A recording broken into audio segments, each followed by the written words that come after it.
High snap, play action, Nichols underneath, caught, gets away from one tackler, gets away from two tacklers, down the sidelines, one man to beat, stutter step, getting away to the end zone, number 8, Dylan Talley, touchdown, Bowie. Robertson in motion, Craven's back to pass, goes across the middle, Ghostin holds it in, he's going to go to the touchdown, to the house, Cravens to Ghostin, Colt, touchdown! As a tight end, pulls a guard, Barrett finds the hole, follows the pulling guard, cuts outside, bounces outside to the 20, 10, 15, 5, touchdown, Bowers, touchdown, Bowie! Out of the stretch. Sky towards left center field. The wind is carrying it. Is it gone? It is! Jackson Irons with a 2-run shot over the left center field fence. He'll plate Wharton, and it's 6-4. There's still an insurance run that is about to get driven in on this base hit. Flores delivers the insurance run.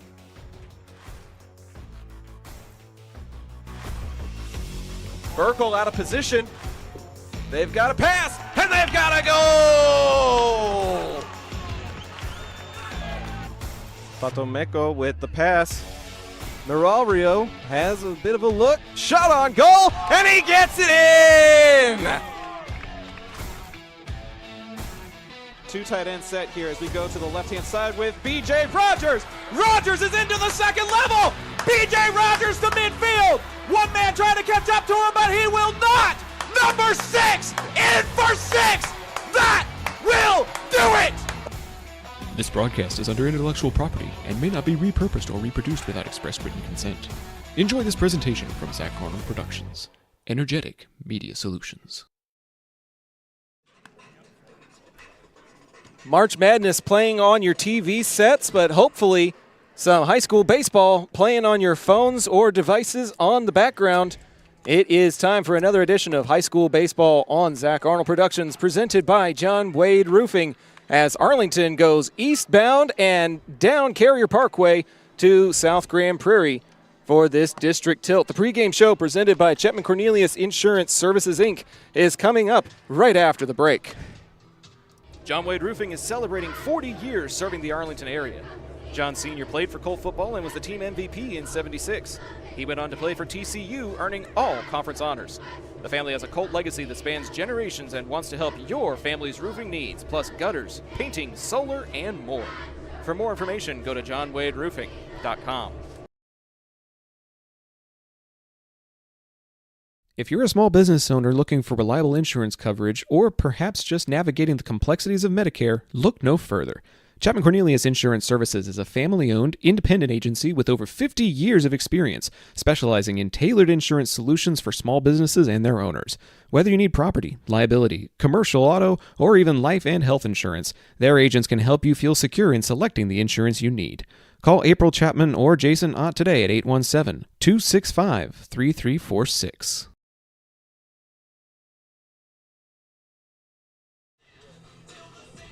The pregame show is presented by Chapman Cornelius Insurance Services, Inc., a family-owned business with a team of caring professionals who have served the Arlington area for over 50 years.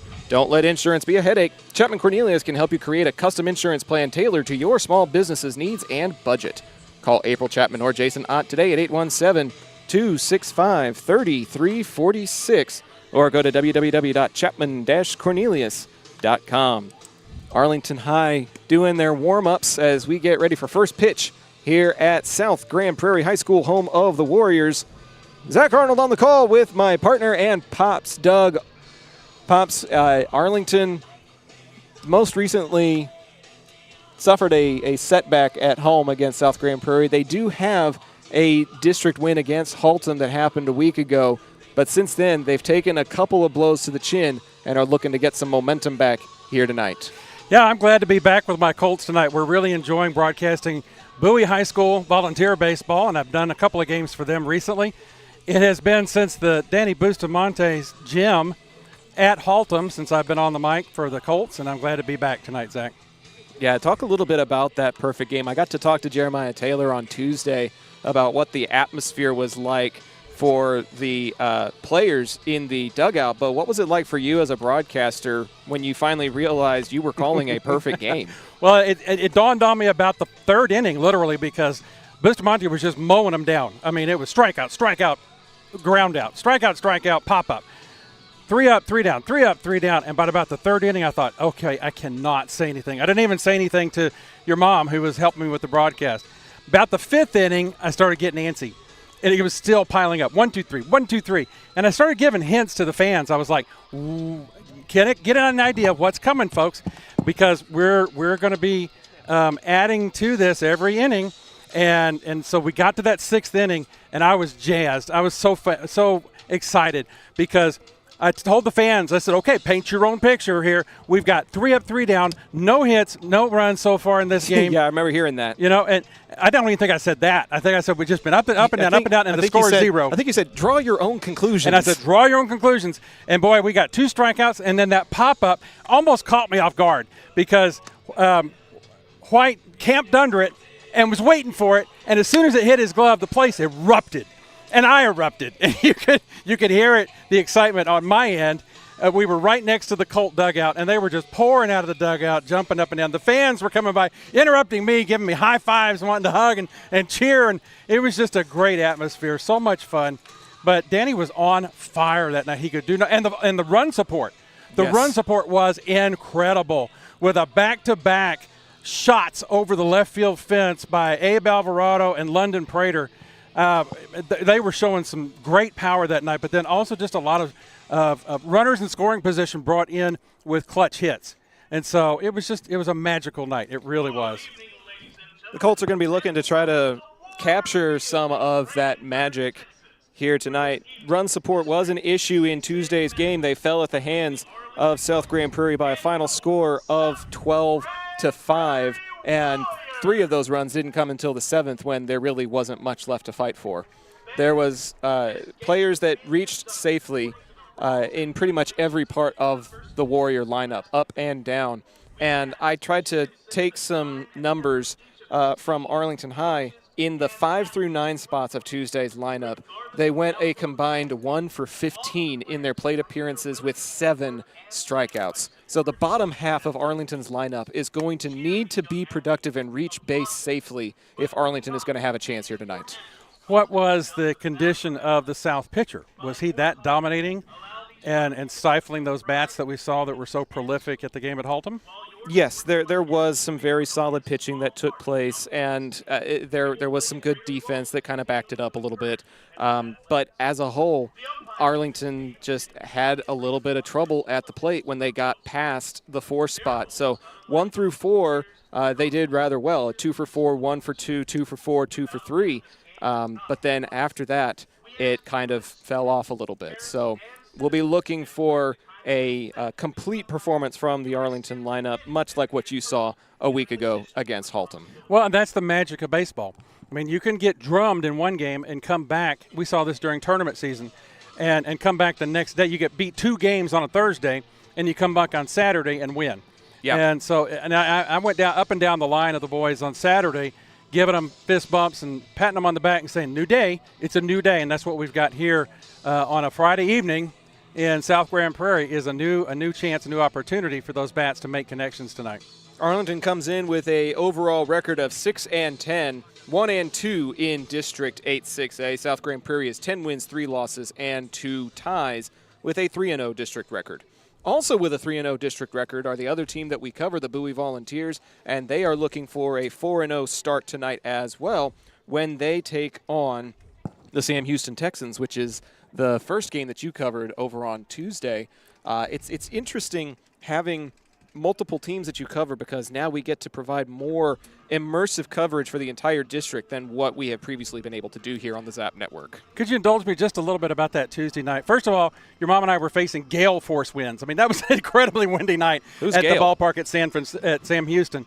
But I wanted to reflect on the play between the teams. Now, Bowie was solid. They had good pitching, and they got the run support. But you know what? Sam Houston looked different that night. I know we don't sponsor Sam Houston, but this is a district that we're talking about parity coming into play.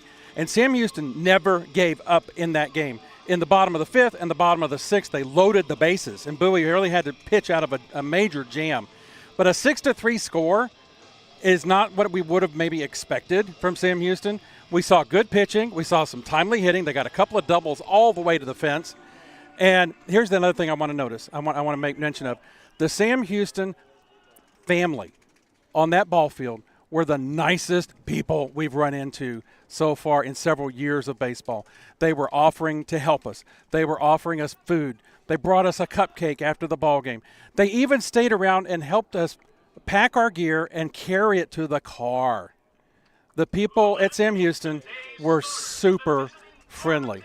And that's a trend we're seeing. The fans here tonight have been super friendly at South Grand Prairie. And so it's just something I'm noticing. Are people just getting nicer? I think they're getting used to us as well. Maybe. We've been at this for about 5 or 6 seasons now, and to expand to video is kind of the next logical step. To expand to another team of coverage is the next logical step for us here on this network.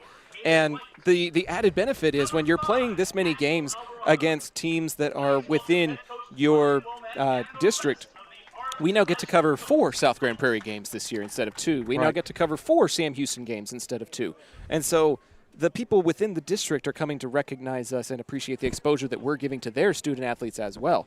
In both of the games that were played in Tuesday's matchups, whether it was Bowie at Sam or Arlington versus South, both of those were the most viewed games we've had on the Zap Network, and I have no doubt it's because of word of mouth from the Warrior faithful and the Sam Houston faithful. Well, that's something you mentioned, the attitude of Coach Ilda that you felt the other night when they were at Arlington. Yes. Was he was all for what we're doing here at Zach Arnold Productions. He is all for his players being on YouTube and getting that level of exposure that we're able to offer now. It helps you get recruited. Yes. It helps you get noticed. And the added benefit is it's out there for other families to tune into as well, for other recruiters to tune into and see what Isaac Rios is made of, the South starting pitcher tonight. He hit a home run in the game on Tuesday, so he's got power at the bat and power in his arm, and that's something that Arlington's going to have to contend with here tonight.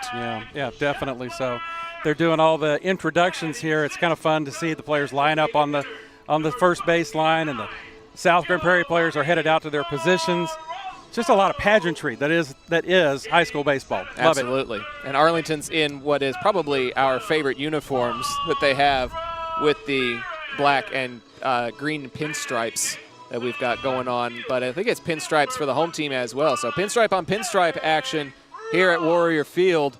3:53 to straightaway center, 3:25 to the corners, and about 3 minutes away from first pitch. Thanks so much for tuning in to the pregame show. National Anthem is about to take place. We'll provide starters for you right after the anthem. And then it is baseball time in North Texas. I was about to say Arlington, but we're in Grand Prairie tonight. On my Instagram story, I was playing eastbound and down because Arlington had to go eastbound to Grand Prairie and then down Carrier Parkway a little bit to get to the home of the Warriors. We're not going quite as far as Smokey and the Bandit did, but we get to have a little fun with our social media campaigns sometimes. Yeah. Go ahead and hit that share button, folks. It is time for some high school baseball. Bowie versus Sam Houston is live on the Zap Network as well, and we're excited to have you along for the ride. We'll try to provide some March Madness score updates as we go along. The March Madness is very much alive and well with some upsets and then some predictable outcomes as well. And Pops, March Madness is one of my favorite times of the year, so you know that we're going to get some scores sprinkled in throughout the broadcast tonight. Oh, absolutely. I'm trying to pick my favorite team right now to see. I always root for the underdog, and so I like to see a team rise up and swat somebody when they're not watching. Speak of rise up, we're going to rise for the anthem and be right back.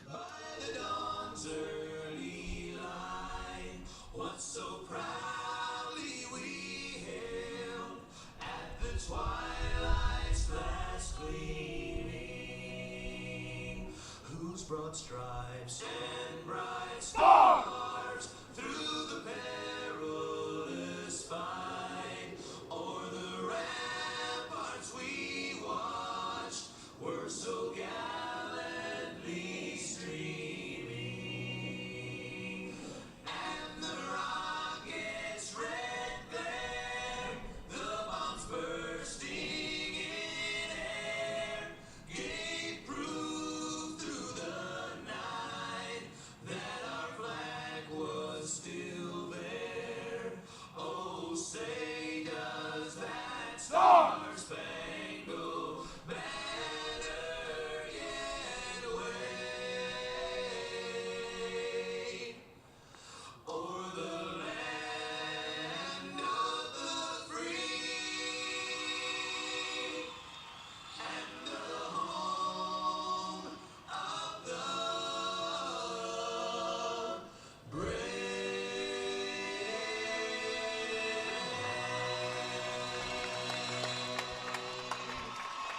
I sure hope you were able to hear that on the ambient mic, fans. One of the best renditions of our nation's anthem I've heard.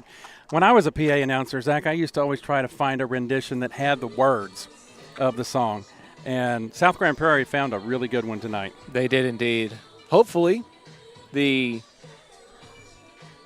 quality carries over to the ball field as we get ready for first pitch here at the home of the Warriors. Let's meet the starting lineups for your Arlington Colts. Coming in with a record of 6-10, 1-2 in District 8-6A. Leading off and playing third base, number 4, Danny Bustamante.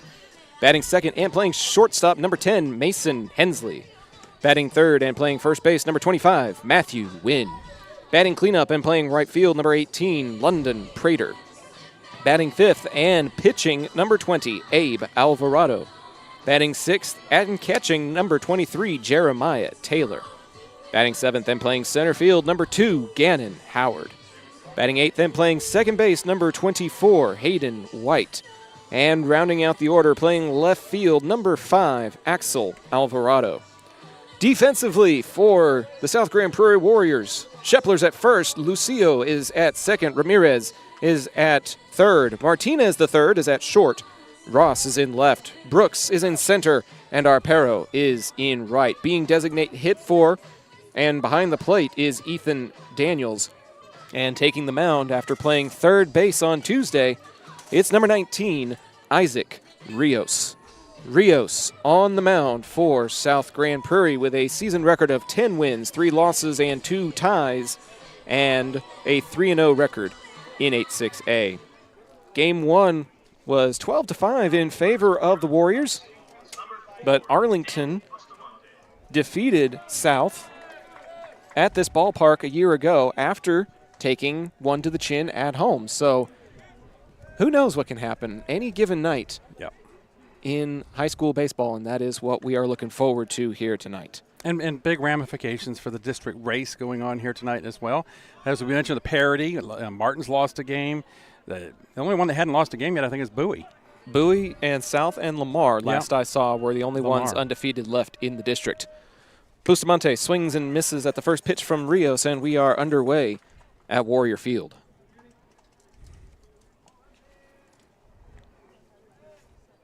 Bustamante was 2 for 4 in Tuesday's action.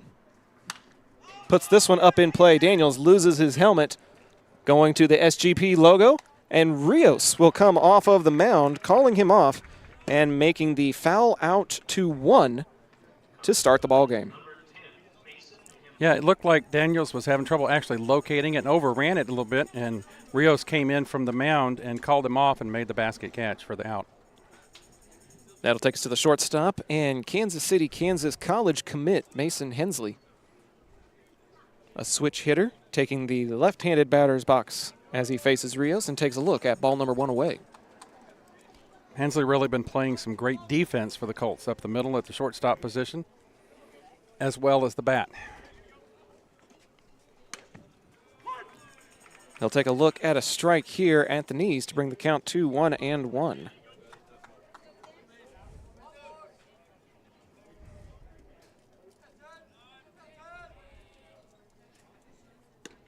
The 1-1 moves to 2-1 as Rios can't find the zone there.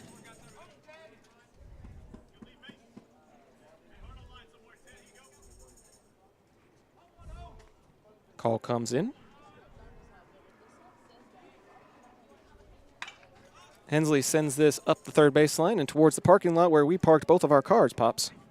Yeah, we picked a ball up in the parking lot on the way in that was sitting there resting. I gave it to a little girl over here off to our side.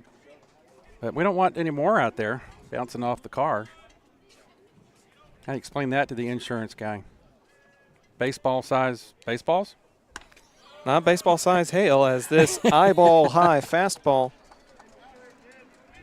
runs the count full, and we got a countdown on the scoreboard. 3 balls, 2 strikes, 1 out. Rios' payoff pitch is fouled away, and we'll do it again.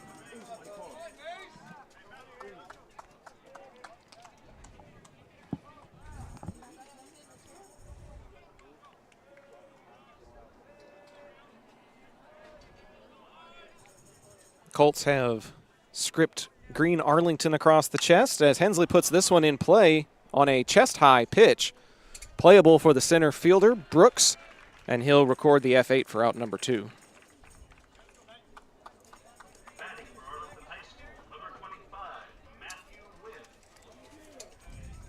They got the words South Side in cursive across the chest of the Warriors here tonight, Pops, representing the South Side of Grand Prairie.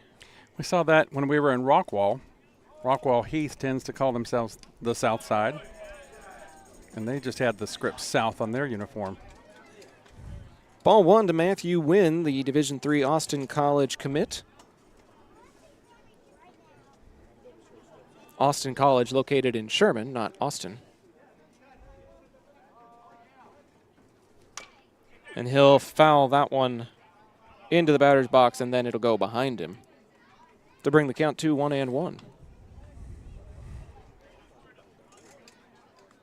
We appreciate the hospitality here at South Grand Prairie Field. Our setup is looking straight into the sun, though. We're looking down we're on the first base side, looking down the third base line right into the setting sun. So we both got our hands up trying to shade our eyes a little bit until the sun decides to go down this evening. 1-1 at the plate. And a swing and a miss from Wynn will make it strike 2 with 2 outs.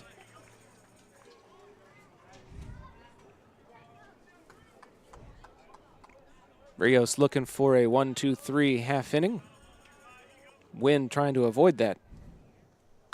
He'll put this one in play to the gap. Shortstop Martinez will make the throw in the nick of time, beats out Wynn by a half a step. And Rios does indeed get a clean top of the first. Baseball's underway. Hit that share button live on YouTube.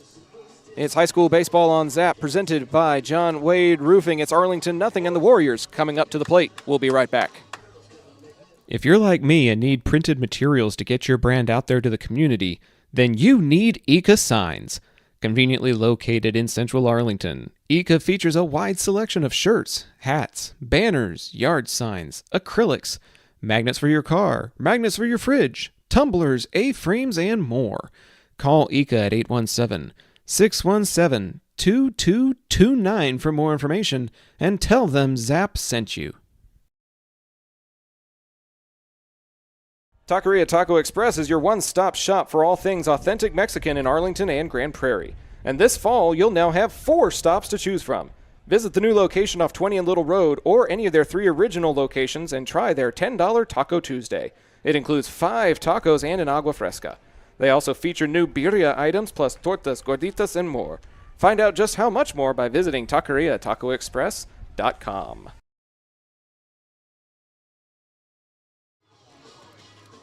Starting lineups for the South Grand Prairie Warriors are as follows. Leading off and pitching, number 19, Isaac Rios.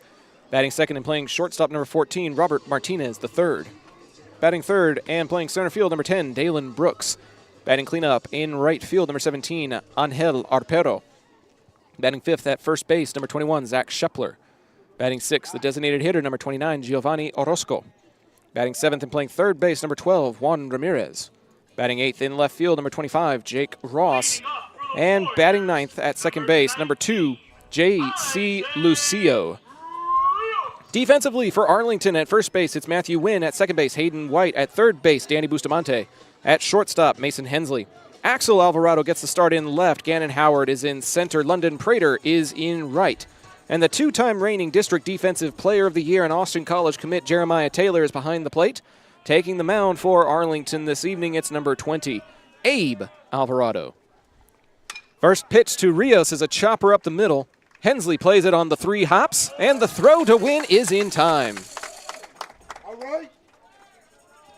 1 pitch, 1 out for Abe Alvarado. Rios saw something he liked there, put it in play, and the shortstop does his job. Coming to the plate, number 14.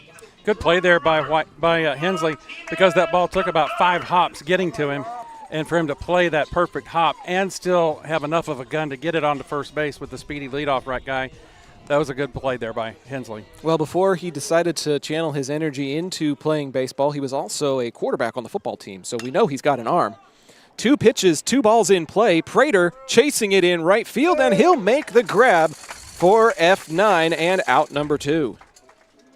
Now, if you're South Grand Prairie Pops, you are telling Dalen Brooks to take a look at this first pitch, whatever it may be, because you do not want to give Alvarado a 3-pitch inning. Although we have seen that before. We've seen it in Colt baseball history. One time history. before in our history, last year at Stony Point, Danny Bustamante was able to get that. We'll see. We had trouble figuring out what to call it.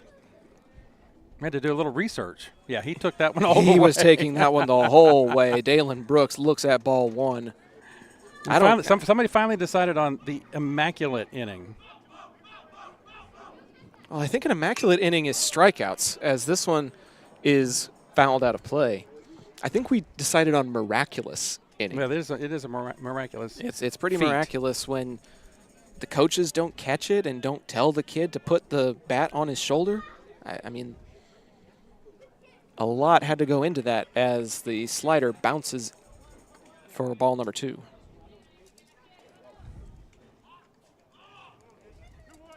Two and 1 the count.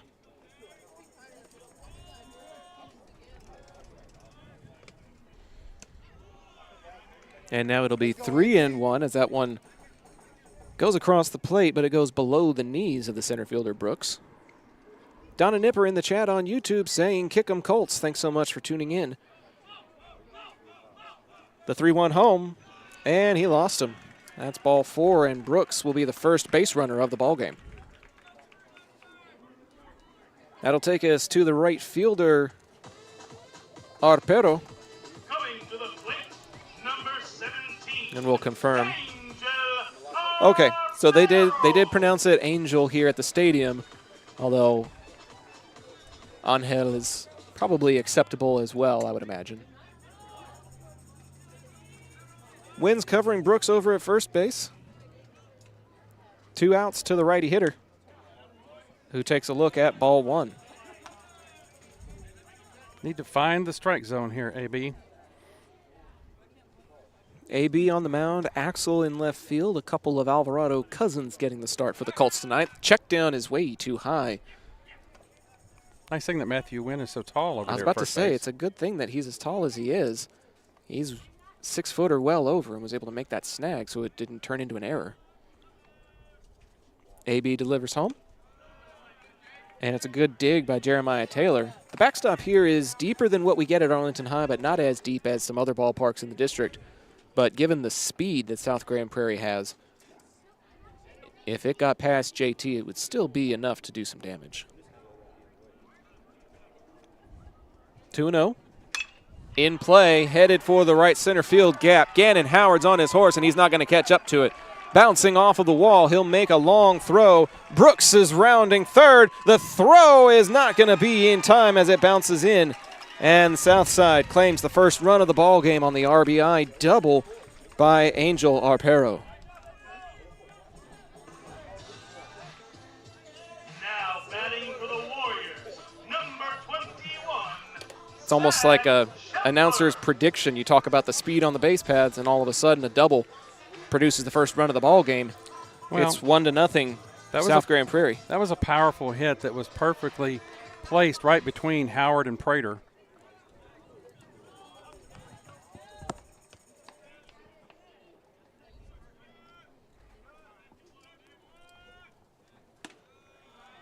That one is chin high to the first baseman, Shepler. Starting pitcher in Tuesday's ball game, collected the win.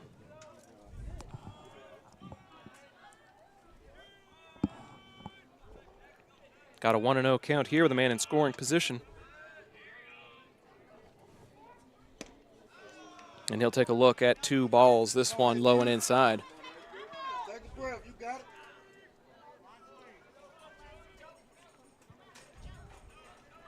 Some encouragement from the Colt faithful, telling AB to take a deep breath. Pitching out of the stretch is different from pitching out of your traditional windup as well. Strike is fired in there, though, to bring the count to 2-1. AB trying to keep the damage to a minimum. 2 pitches and 2 outs, and then a walk and a base hit. Crazy how fast momentum can change.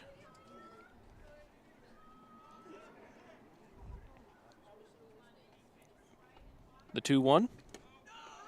This one's going to get away from JT, but not far enough to advance Arpero.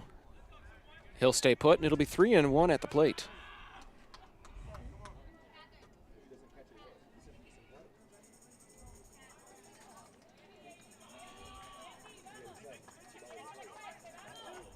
Arpero with 1 foot on the brown turf, 1 foot on the green turf that surrounds the second base bag. High and tight for Shepler, and that's ball 4.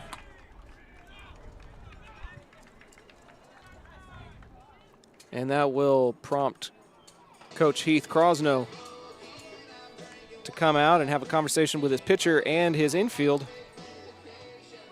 Batting next for the A 6-3 and F9, and then a walk, a double, and another walk has taken us all the way to the 6th spot in the SGP lineup in the form of the designated hitter, Giovanni Orozco. Orozco batting in place of the catcher, Ethan Daniels, tonight. Daniels was also DH'd for in Tuesday's ball game. We'll see if Coach Crosno's words of wisdom will work their magic here. Get AB and the Colts out of this inning.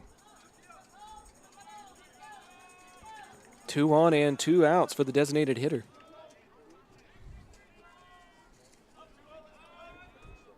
Orozco was 2 for 3 in Tuesday's ball game as he calls time at the plate. Single and a triple in Tuesday's action did Orozco have. He'll put this one in play up the middle. Hayden White will toss it to Hensley. It's a foot race, and he got there. That was close. The 4-6 fielder's choice will end the inning at a bang-bang play at second. And Arlington escapes the jam with just 1 run given up. But the Warriors do strike first as we are through the first inning of play here. It's 1-0 in favor of the home team. This is high school baseball on Zach Arnold Productions, presented by John Wade Roofing. Second inning is on its way. We'll be right back. Page's Pretty Roots is a Texas-based small business where you can discover handcrafted treasures designed to nurture your body and soul. From custom t-shirts that showcase your unique style to nourishing sugar scrubs and moisturizers made with love. Whether you're looking for a fun fashion statement or all-natural self-care, you'll find something special here. Shop now and experience the magic of handmade by scanning the QR code or searching Page's Pretty Roots on Etsy.com. Hey, this is John Wade Jr., Colt Football 97, class of 98. And the next time you have a roofing issue, be sure and call Arlington's favorite roofer, John Wade Roofing. Look us up on the internet at johnwaderoofing.com.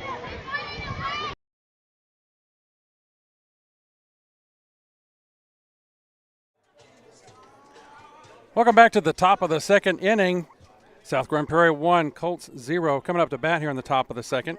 Colts will be sending their 4, 5, 6 batters to the plate. London Prater leading off. Abe Alvarado, the pitcher, in the hole. On deck, and Jeremiah Taylor in the hole to get this thing started.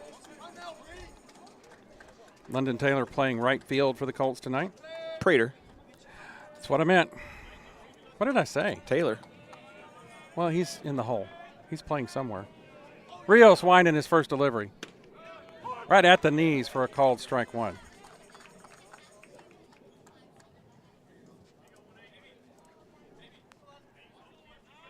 Rios looks for his sign and comes set. The 0-1 pitch. Swung on and into the field of play. Third baseman fields it, gets it over to first in time for the 5-3 putout. Yeah, Ramirez with a good dig there in the hot corner was able to set his feet and fire over to Shepler in time for the first out of the inning. Abe Alvarado steps into the plate. Oh, and we have, look at this. Mom was telling us about this. The Colts just put up 42 runs. No, they didn't.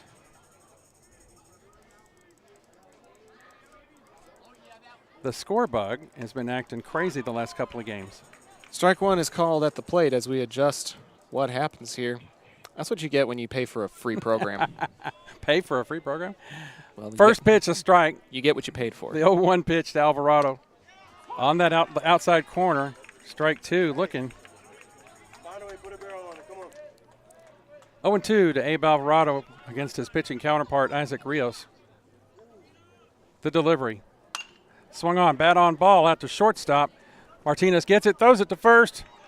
Little stumble there at first base, but Shepler holds on to it for the 6-3 put out and the second out of the inning for the Colts. Just a quick production note, Pops. Does the white area where the 0 is it something you can highlight and adjust?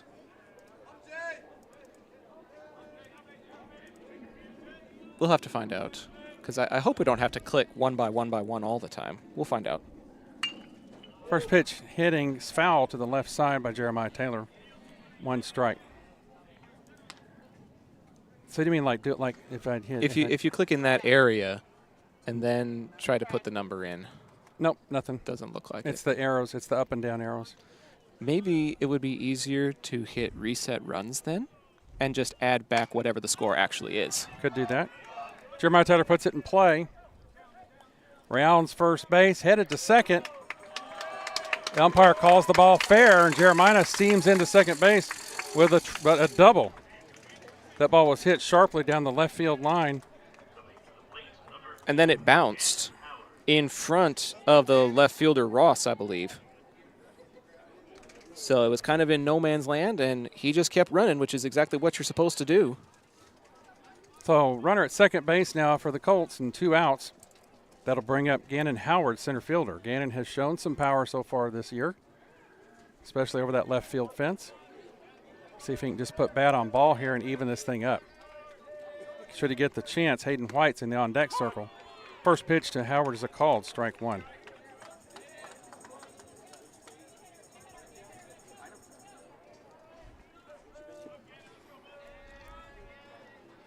Rios leans in, comes set on the mound. The 0-1 delivery. Swung on and tipped into the glove of Ethan Daniels. Held on to it for strike 2. No balls, 2 strikes on the number 7 hole hitter, Gannon Howard. Howard playing his usual center field position tonight. A lot of cat and mouse going on out there at second base between Martinez and the runner, Taylor. The 0-2 pitch, swung on and hit to the right side, giving chase, and it's going to go foul. You know, Arpero went to take a look at it, but there wasn't much to look at, unfortunately.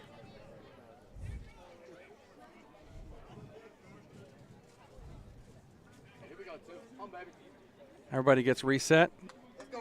Rios gets a new baseball.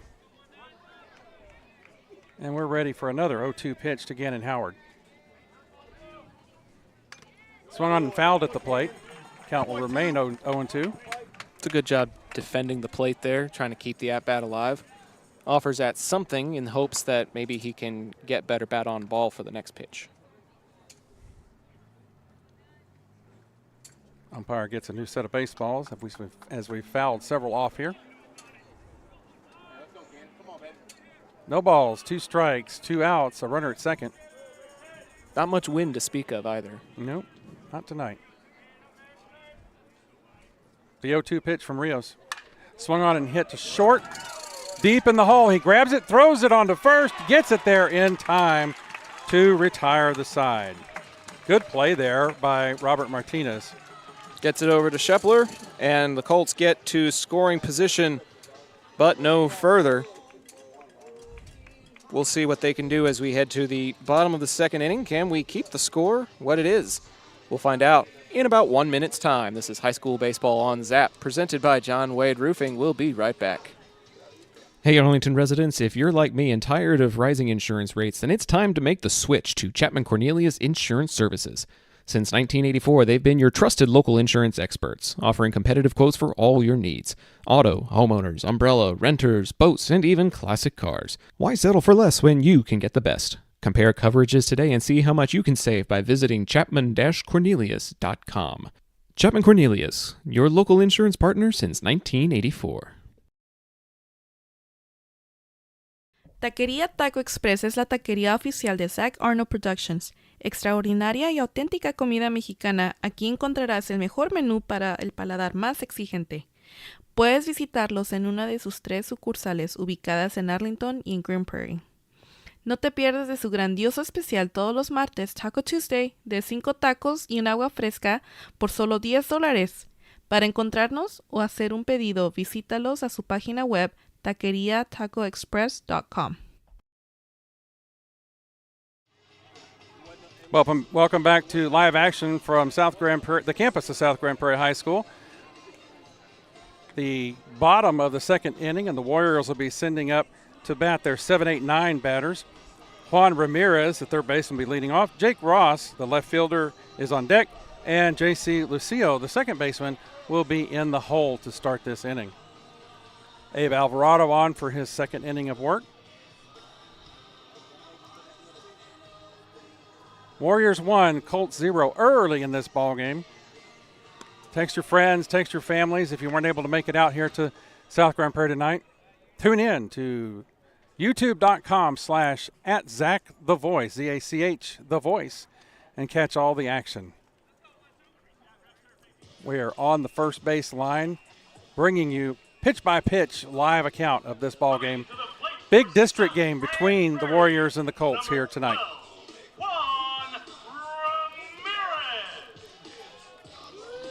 Ramirez steps to the plate for his first at-bat this evening.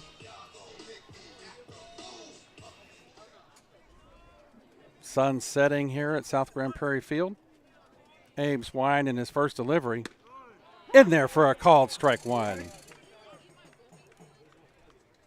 Good way to jump ahead for AB here in the bottom of the second.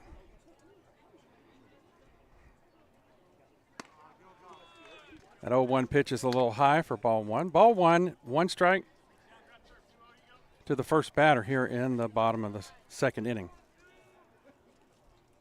AB's wind and delivery swung on and fouled behind home plate. Count runs to 1 ball and 2 strikes. Abe did really good in that last half inning by retiring his first 2 batters on the first 2 pitches. And then South was able to get the bat on the ball and a couple of walks for a run. That ball is hit out to Hensley at short. Hensley takes it on the second bounce, throws over to Wynn, and records that first out. Record that in your scorebook, 6-3. And that'll bring up Jake Ross, the left fielder. 1 out in the inning now. Batting for the Warriors, number 25, Jake Ross. Ross, left-handed batting, left fielder, facing the righty Abe Alvarado. 1 out, nobody on. First pitch. Swung on and lifted into the air. Gannon Howard giving chase, Prairie giving chase. Neither one of them are going to get it. It's over Gannon's head and to the wall. Ross rounds first and steams into second base with a stand-up double. That's 2 hits to that same spot in the outfield. It's almost like they practice it. Now batting number 2, But Gannon Howard and London Prairie are converging at full speed, and it just went over Howard's head. So runner at second base now with 1 out in the inning, and that brings up the 9-hole hitter, J.C. Lucio, the second baseman.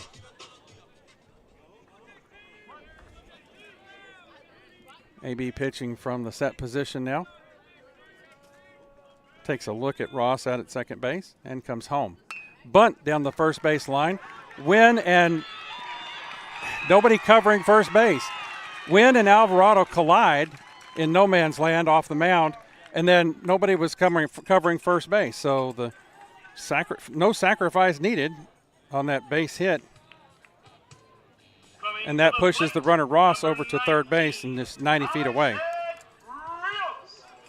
And we're back to the top of the order with Isaac Rios, who grounded to shortstop in his first at bat.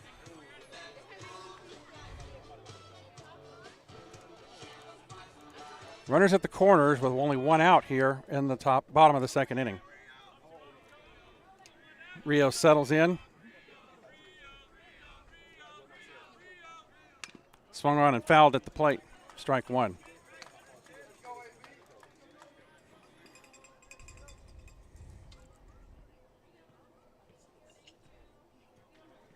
Pitcher versus pitcher here.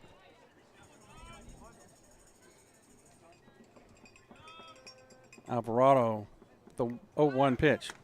High, runner takes off for second. Jeremiah throws down there and gets him at second base. J.C. Lucio erased on the rocket from Jeremiah Taylor. And there are now 2 away and a runner at third base only as that runner from first to second was eliminated. Rocket is exactly the word I would use, Pops. You don't want to run on JT. 1-1 the pitch, 2 balls and 1 strike, the call by the umpire.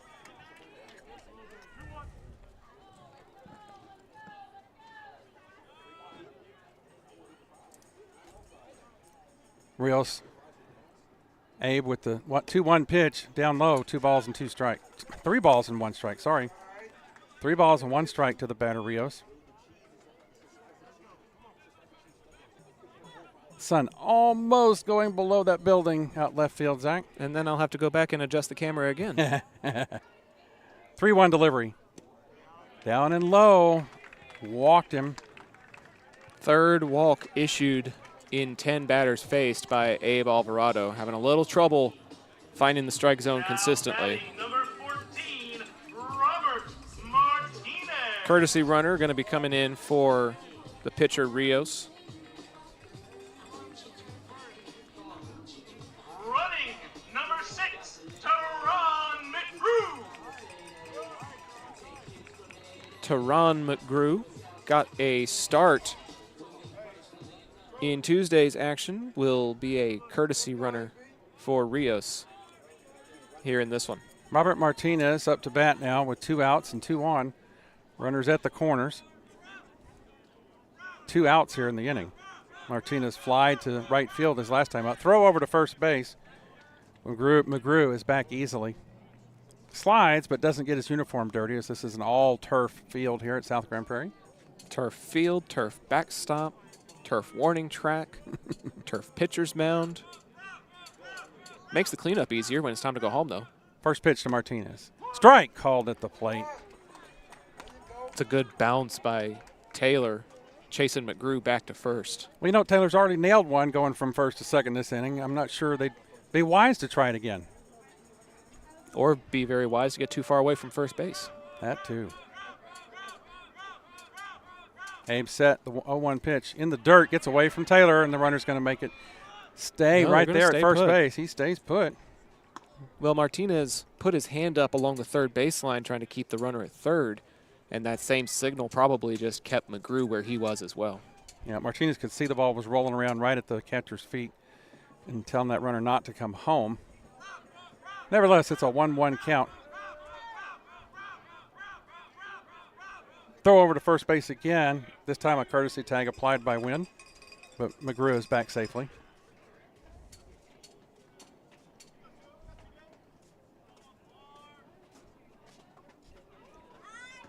Alvarado gets back on the mound and comes set. The 1-1 pitch. Ball inside, and they throw the ball away at second base. It bounces off of the shortstop, Hensley, and the second run will come in the form of Jake Ross. Was a ball at the plate, so the count's 2 balls and 1 strike. Runner comes home. Only a runner at second base now. What's funny is the runner held up at second, and if it had been a clean throw, it would have been a rundown. Yeah, that's what I thought. I thought they had a rundown there because he held up. Sky to right field. Prater's underneath it, and he'll make the grab for out number 3. But not before another run is plated, and South pads the lead. We're through 2, and the Warriors have 2. Arlington still seeking their first run. We're headed to the 3rd. This is high school baseball on Zach Arnold Productions, presented by John Wade Roofing. We'll be right back. Pools in Texas need servicing all year long. At Rami Pools, LLC, we provide quality pool services such as cleaning, maintenance, and repairs. So call 469-951-0107 for a free estimate and ask for Roberto. Rami Pools, LLC. We're going to make you fall in love with your pool again. Hablamos español.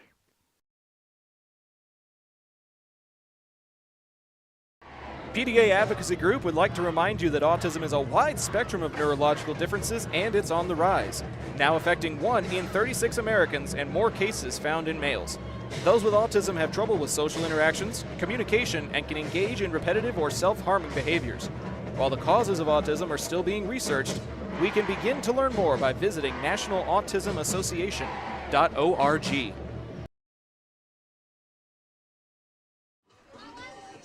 Welcome back to Warrior Field, the home of South Grand Prairie. There's another Warrior Field that I will be on the call with Jot Holly for on Tuesday as Bowie visits the Martin Warriors for a game that could have some pretty serious district seeding implications.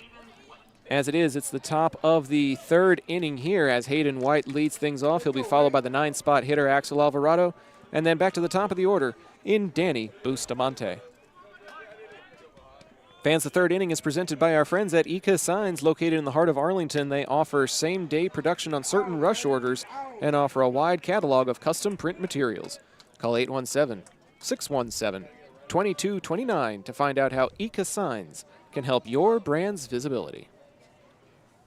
Swing and a miss from the second baseman White to lead off this top of the 3rd. He'll put this one in play, back up the middle, and gets a base hit to center field. And that is a big load off of Hayden White's back, Pops, because he was 0 for in Tuesday's game with all strikeouts. And this time he gets one sent right back up the middle and finds a way aboard to lead off the 3rd. Good for him. Nice to see him see that bounce back success.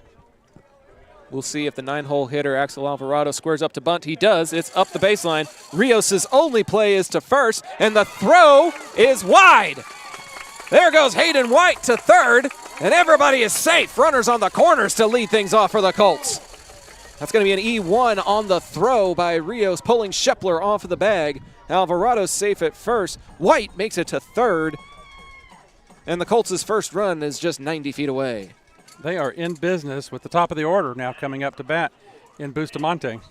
Let's go, Danny. Bustamante, Mason Hensley on deck. Bustamante peering down that 3rd baseline, looking at Womack for the signs.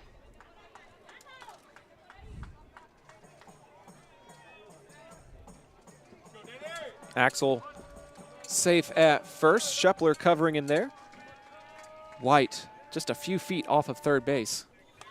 Bunt is squared up for again by Bustamante, and he sends it back into the netting behind the backstop for strike 1.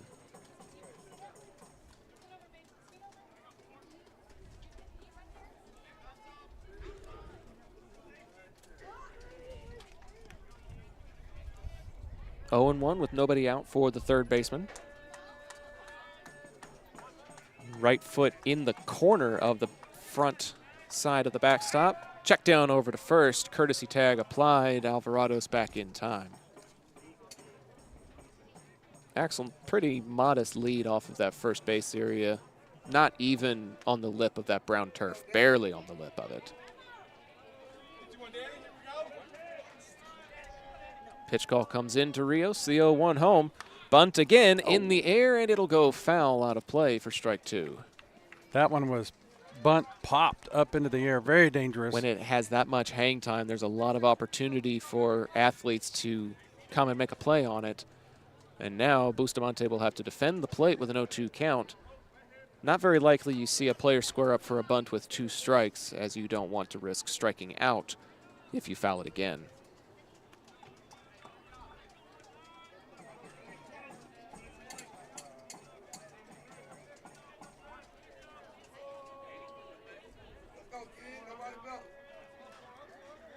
The 0-2. Eyeball high for ball 1. Good job by Busta keeping his eye on the ball. Not offering it that one. They look big and fat when they're up that high. They do. Good patience.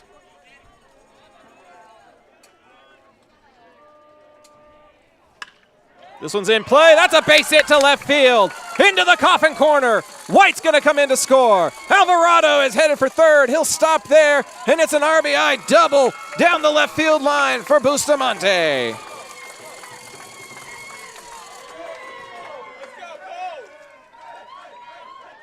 That first run scored by the Colts is their first taco tally. All first runs of the game are presented by Taqueria Taco Express this season. Visit any of their 4 locations on Taco Tuesday for their $10 meal special. 2-1 the score. We love us some Taqueria Taco Express in our house, don't we, Zach? We do indeed. Your house, my house. Good eating. Good sponsor for the first run of the game. Bunt is squared up the third baseline. Throw to first is in time, and the suicide squeeze is unsuccessful. Mason Hensley with a 5-4 putout, I believe, since Schepler was charging. They made that throw over to first base, covered by the second baseman, Lucio. So it's a 5-4 putout, essentially.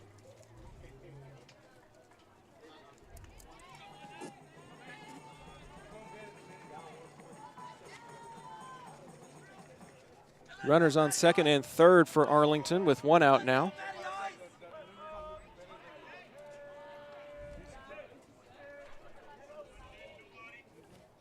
And Wynn will take a look at a belt-high off-speed pitch for strike 1.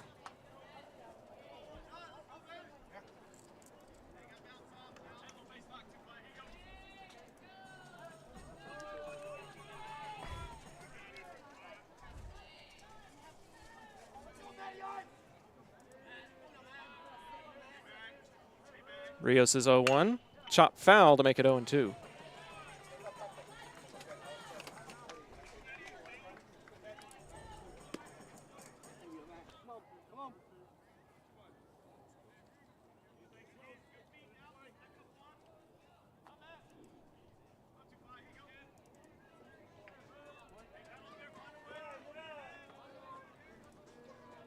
No balls and 2 strikes. 1 out here to Matthew Wynn. Grounded out to short. His last time up, puts this one in play to third base. Rundown is going to happen between third and home. And now they've got a rundown to second. He's back safe. Axel retreats, and Wynn will reach on the fielder's choice.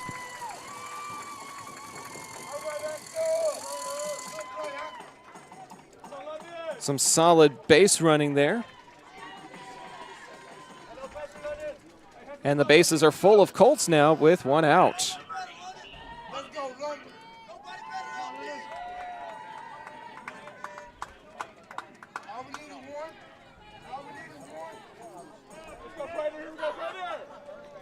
Bustamante at third, Alvarado at second, and now Wynn at first.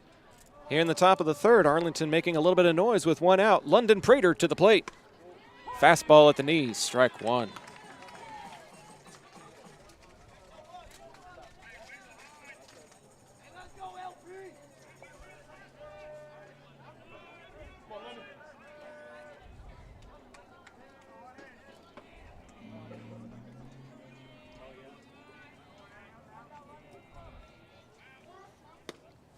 Too low, but it'll be in there at the knees. It is 1-1. Daniels able to recover it. 1 ball, 1 strike now. Base is full of Colts here in the top of the third.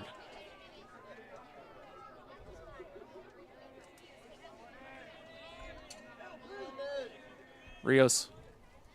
Swing and a miss. Prater was headed for the fences with that cut. Can't connect. It's 1-2. A.B. Alvarado hoping to help his own cause if he can find a way out of the on-deck circle. Lead's been cut in half.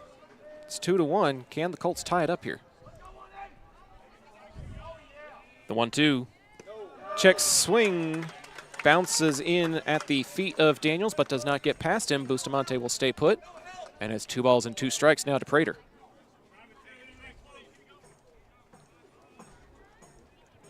Very medium depth backstop here at South Grand Prairie. Not as short as the one at Arlington Colt Field, not as long as at Bowie or Lamar. 2 balls and 2 strikes now as Rios comes set, looks behind him at second, and comes home. Prater rips this one to right field. It's headed for the fence, and it is going to go off the wall. One run is home. Here comes another run. They're going to hold him up at third. Play at the plate, not in time. And the Colts take the lead on the double by London Prater.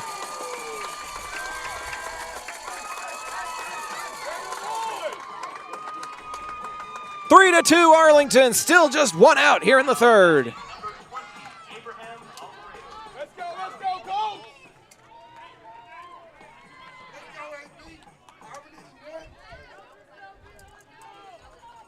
Prater with the doubles up out at second base. Brings up the pitcher, Abe Alvarado. Catcher Daniels asks for timeout, wants to go talk to his pitcher Rios. Still only one out here in the middle of the third inning, top half, the Colts half of the third.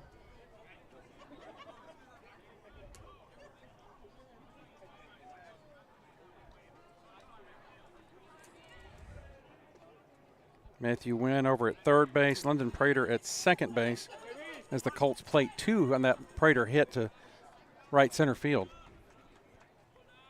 Rios gets his sign and comes set. First pitch to Alvarado.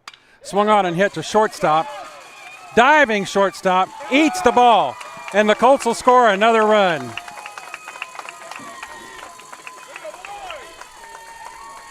Wynn comes in from third to score. Prater goes over to third. AB ends up at first base. We have Colts at the corners. And a fourth run on the spot, and that'll bring the pitching coach out for South Grand Prairie. Jeremiah Taylor coming to bat.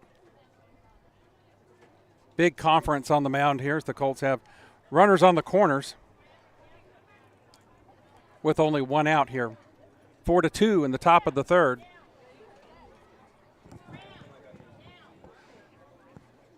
Coach Womack having a heart-to-heart with Jeremiah Taylor. You can see on the video just a little bit off of the catcher's plate there.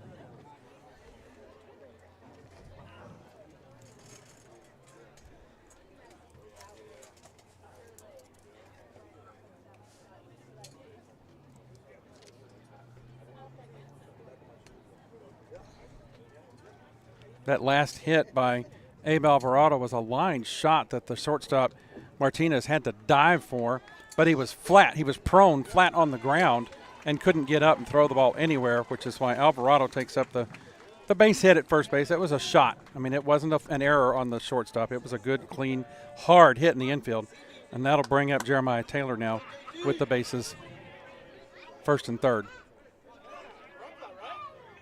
JT got a double in his last at-bat, squaring up for the suicide squeeze here. It's up the baseline, and he avoids it, but it goes foul. We saw a play like that over at Sam Houston the other night where Sam bunted the ball down line. And they have a natural grass field with a dirt line, and the third baseman followed that ball all the way down that line, and it hit a rock and trickled back fair. Hit a rock. And it was a base hit.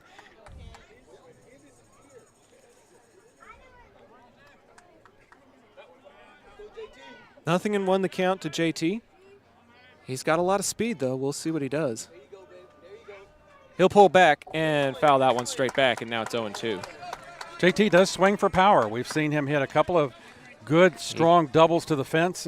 He got a double previously in his last at-bat, and has hit triples before. Murphy has come in as a runner for Abe Alvarado at first base. Colin Murphy, number 6.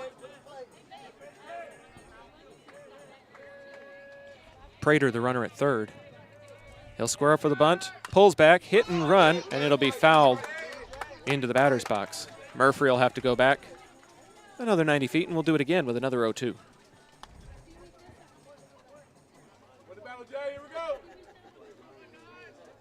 JT hanging tough at the plate.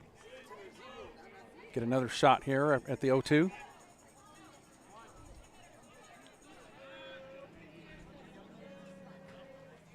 He'll square up for it again with 2 strikes. Pull back, swing and a miss.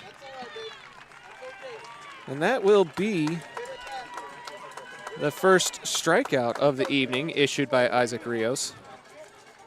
And it'll give him a second out, which has been much needed for South here in this half inning. Yeah, and as Gannon Howard steps in for his second at bat, the Colts will have batted around this inning. Number 9 batter this inning, sent to the plate by Arlington. Hayden White, the young man who started all of this, in the on-deck circle. Runner goes, and it's a hit and run that goes off of Gannon for a foul and a strike one. Scoreless through 3 back in Arlington. The Volunteers and the Texans 0-0 at the ballpark at Bowie. Bit more offense here in the first 3 innings. 6 combined runs, 4 of them plated in this half frame alone. Howard finally shaking off that foul. And that one almost clips the sleeve of his jersey. Inside from Rios for ball 1. Pops, I know the banner is obscuring our view, but it's a really good turnout here at South tonight. Arlington faithful made the trip. A lot of Southside fans here to get their Friday Philly that they do on Friday home games. This one's lofted in the air. Too far underneath it is Howard. Second baseman Lucio coming in to get it. And the F4 will finally end the inning, but not before Arlington plates 4 and takes the lead. We're headed to the bottom of the 3rd. Arlington has flipped the script here in South Grand Prairie. We'll be right back with more high school baseball on Zap, presented by John Wade Roofing after this. A-frames that bring their A game. The next time you need to get your brand out to the community, go with the printers who are in your community, Ika Signs.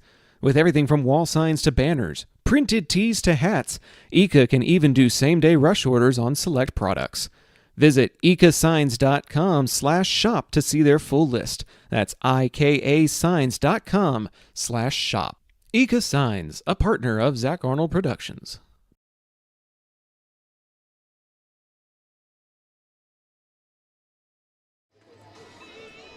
Abe Alvarado back on the mound for your Colts.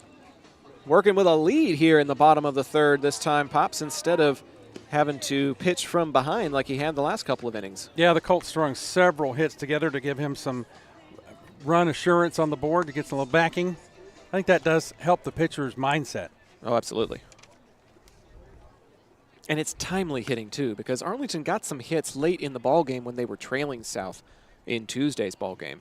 But to get it at a time in the game when you need it the most, to not let it slip away from you, to give you some momentum and some confidence.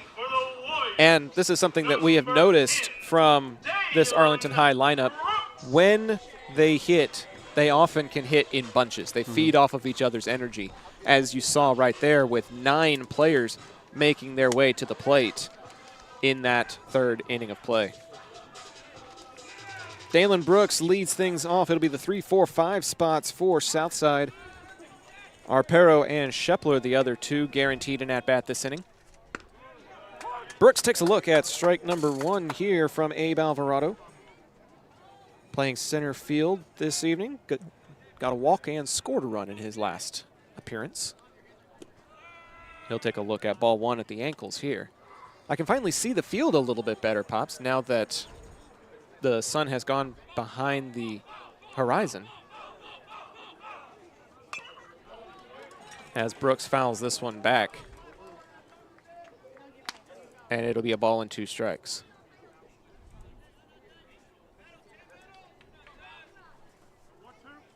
Fans, we are aware of what's going on with the camera. We use a wireless transmitter in order to send the signal to us in our spot here along the baseline.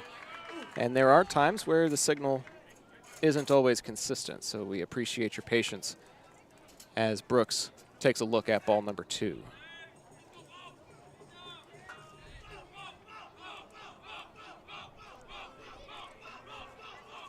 Let's keep doing what you've been doing there, Pops.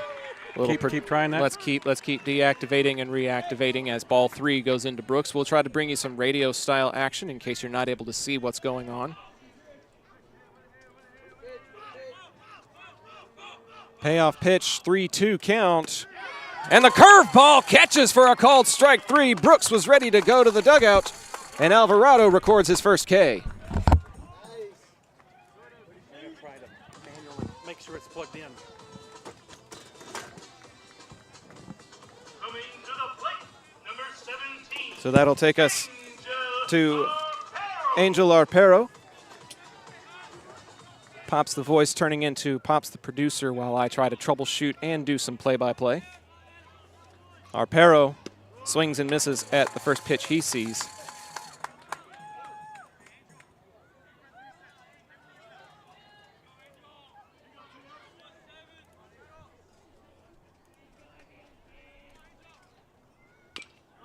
Chopped foul for an 0-2 count now.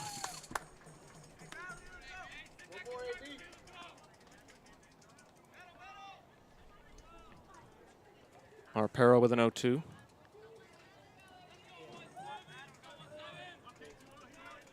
Alvarado turns, fires, and it's fouled.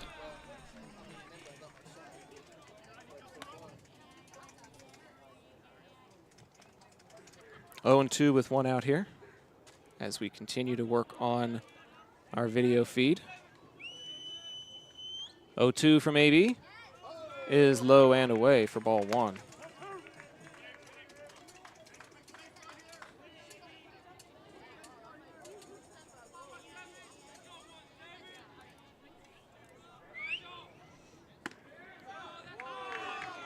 Two balls and two strikes now, as that one can't find the zone either.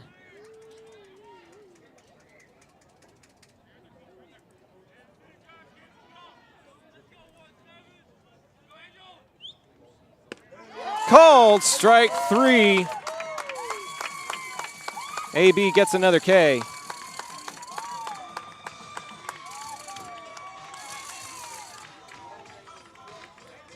We'll resort to an audio broadcast for the time being while we work on the video issues. We appreciate your patience.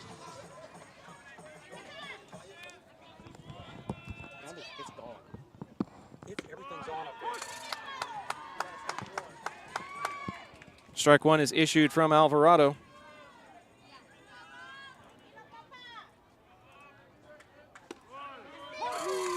And another strike is called. It's 0-2.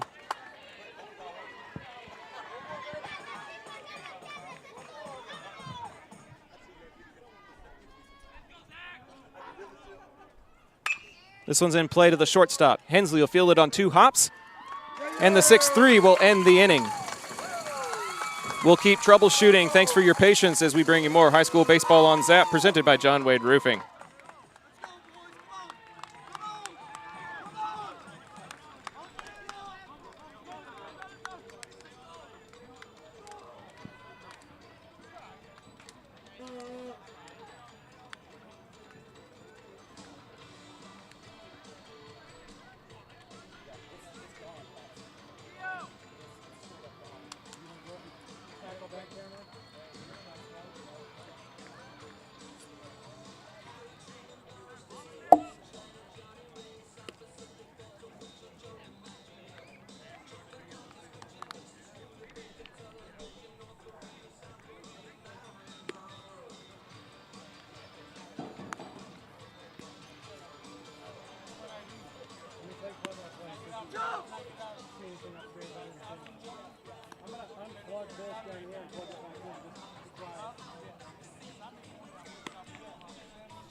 Fans, we're back live with you here for the top of the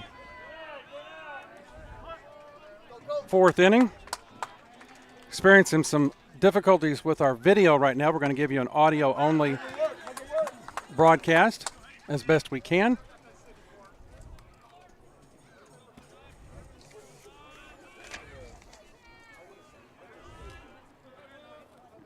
Colts with Hayden White at the plate, and the ball hits Hayden. The hit by pitch will send him to first base for the leadoff runner. Axel Alvarado now coming to the plate here in the top of the 4th inning.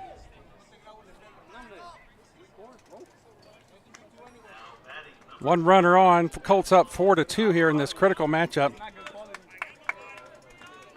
Axel Alvarado, number 5, left-handed batter, steps into the batter's box with White at first. Danny Bustamante on deck. Runner takes off, throw down. He's in there with a stolen base. Hayden White shows his wheels and gets into scoring position.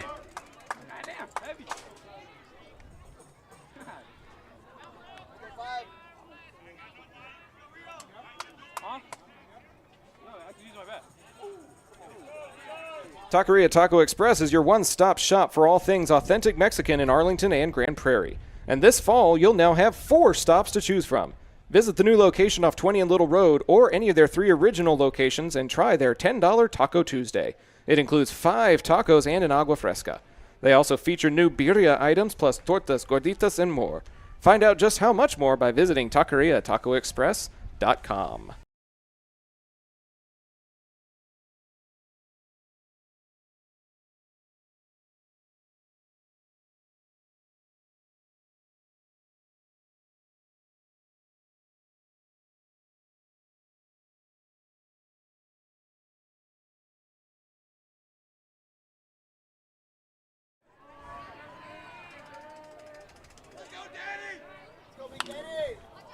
Go to the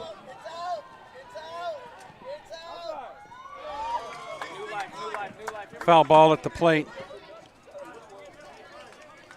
On the top of the order, Danny Bustamante.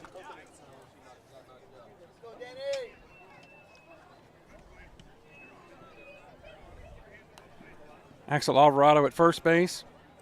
Run in for the Colts in this top of the 4th inning.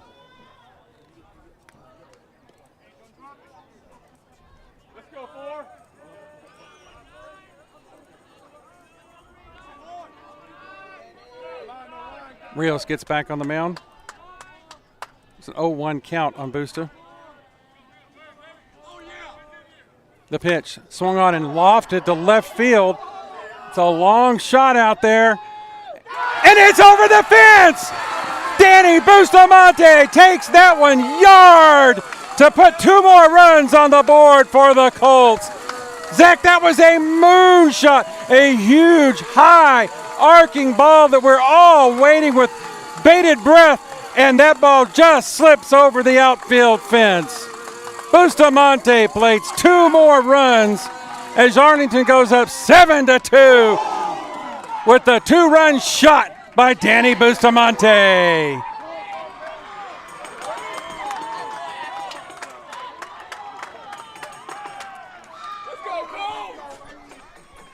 That'll bring the coach out to the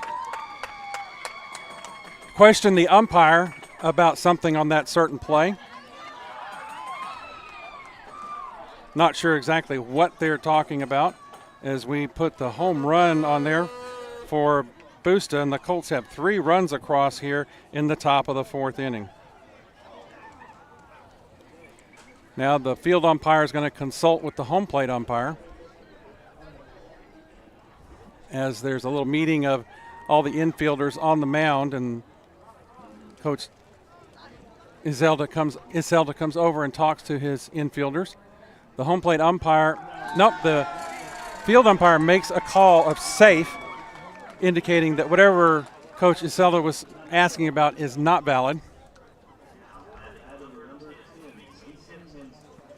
And that'll bring up Mason Hensley to the plate.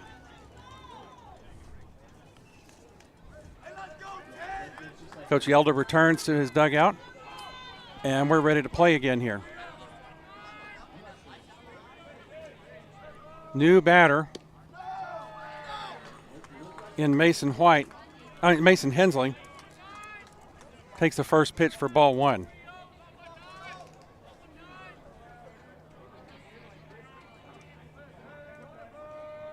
Next pitch, a little bit low and outside, ball 2. Nobody on base thanks to Bustamante. Matthew Wynn on deck with nobody out here in the top of the 4th. The 2-0 pitch. Gets away from Daniels at the plate, but no damage because there's nobody on. The count does run to 3-0, though. Most likely Hensley taking all the way here. Hensley's gone 0 for 2 so far this evening. Looking to break out of that here. The 3-0 pitch. Inside, ball 4. 4-pitch walk to Hensley. Puts a runner on at first, and Matthew Wynn stepping in. Matthew got on base and scored a run last inning on a fielder's choice. First baseman stepping into the right-handed batting box for the Colts. With Hensley at first and nobody out.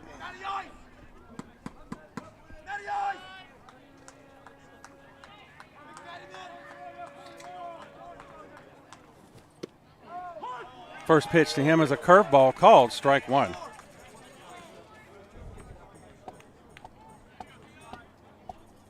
London Prairie on deck for the Colts, taking his warm-up swings. The 0-1 pitch to Wynn. Inside, ball 2. Wynn thinks it hit him. The umpire does not. Let's go, Matty. Counts 1 ball, 1 strike on the batter, Matthew Wynn.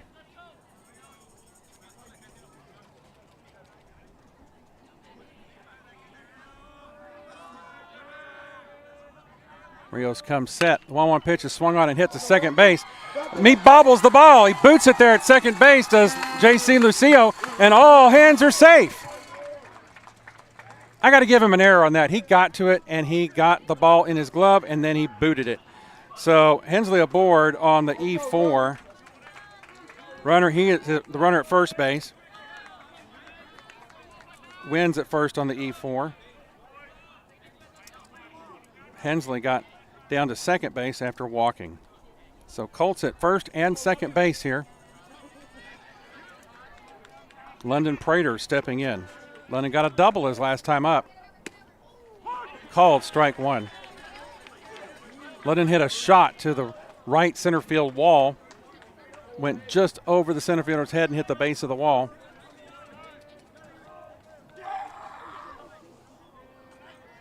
Rios looking in for the sign. Comes set, takes a look at second. Comes home. In the dirt. Daniels able to keep it in front of him so nobody advances. Count runs to 1 ball and 1 strike. Abe Alvarado taking his warm-up cuts in the on-deck circle. Will get a chance to bat here with nobody out.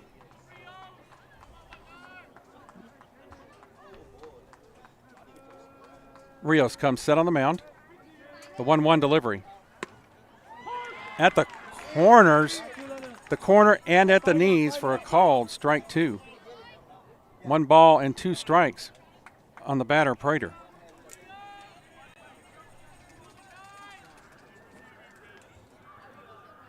The 1-2 pitch. Curveball swung on and hit into center field. A good base hit. Here comes Hensley around third, being waved home. He's going to score. Matthew Wynn holds at second. And another base hit, RBI for London Prairie. We can leave the scorebug counter just as it is with Colts at first and second. Nobody out. Another run home. New score is 8-2 Arlington here in the top of the 4th. 4 runs last inning, 4 runs this inning so far. And the pitcher, Abe Alvarado at bat versus his counterpart, Isaac Rios. First pitch is inside for ball 1.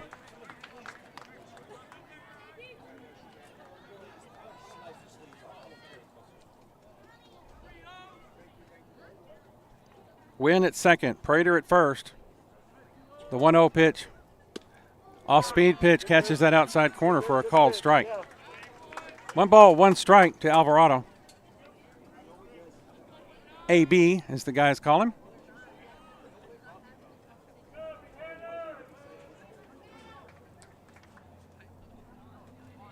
One delivery from Rios. Off-speed pitch up the center, hit to the shortstop, turns to second, over to first, and they turn the double play. Pushes the runner over to third.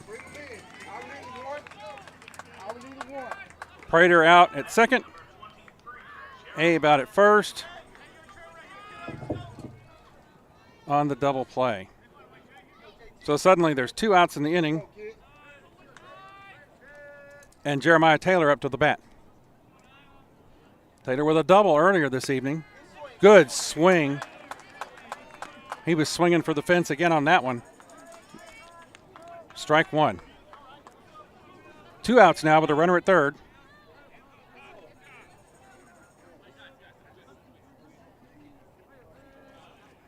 0-1 delivery, swung on and hit high to the right side, tracking to the right field line, but the right fielder Arpero catches up to it for the F9 to end the inning. That'll do it for the Colts, but not before they put another 4 spot on the board. It's 8-2 Arlington as we head to the break between the top of the 4th and the bottom of the 4th. This is high school baseball on ZAP, presented by John Wade Roofing. John Wade Roofing has been serving the Arlington area since 1982, but the Wade legacy runs much deeper in the city of Arlington. A pioneer family that has had roots going back decades, John Wade and Company saw relatives attend the Cooper Street Arlington High campus and has had members play in Colt athletics for decades, and they're looking forward to serving this community for decades to come. Find out more at johnwaderoofing.com. Looking for the most unique gift for your student or athlete? Local Legends Figures has you covered. The custom 6-inch figures are designed with you and your legend in mind. They even immortalize yours truly with a custom, never-before-used model to create a Zach the Voice figure for my 30th birthday. Huge thanks to our friends at Local Legends Figures. See pricing and place orders at locallegendsfigures.com.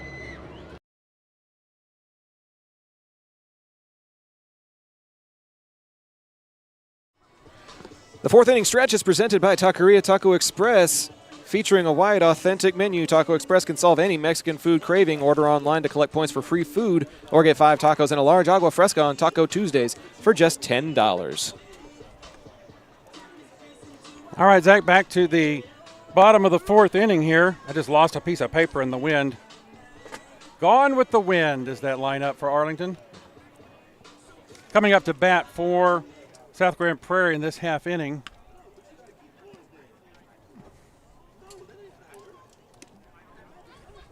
Looks Number like 21 looks like is 21 coming up to there, bat. Pops. That's Shepler. Shepler's coming up to bat. My scorebook doesn't have how Arpero fared. I was in the middle of doing a whole bunch of stuff. I think he struck out, did he not? I was working on other things at the time. So we were as well.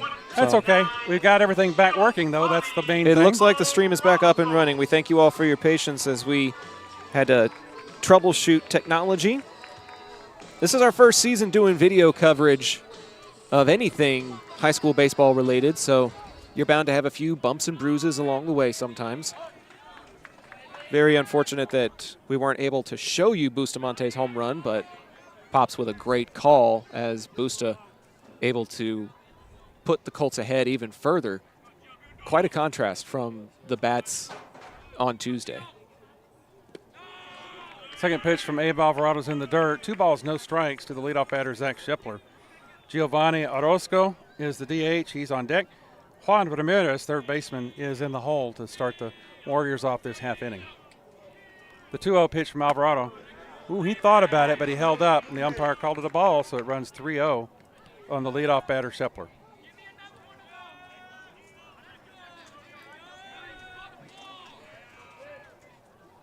.3-0 pitch misses inside.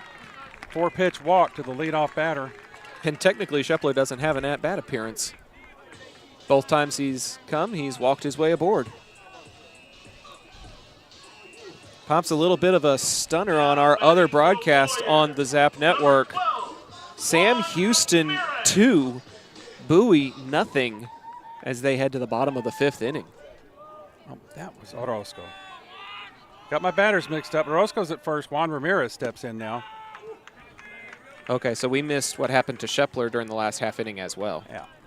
And we've got 1 ball on Juan Ramirez. We called it. We just didn't write it down because we were trying to fix the camera. I know AB got another strikeout. He should have 2 strikeouts, but I don't remember if he struck out Arpero or Shepler. 1 ball, 1 strike to the batter, Ramirez.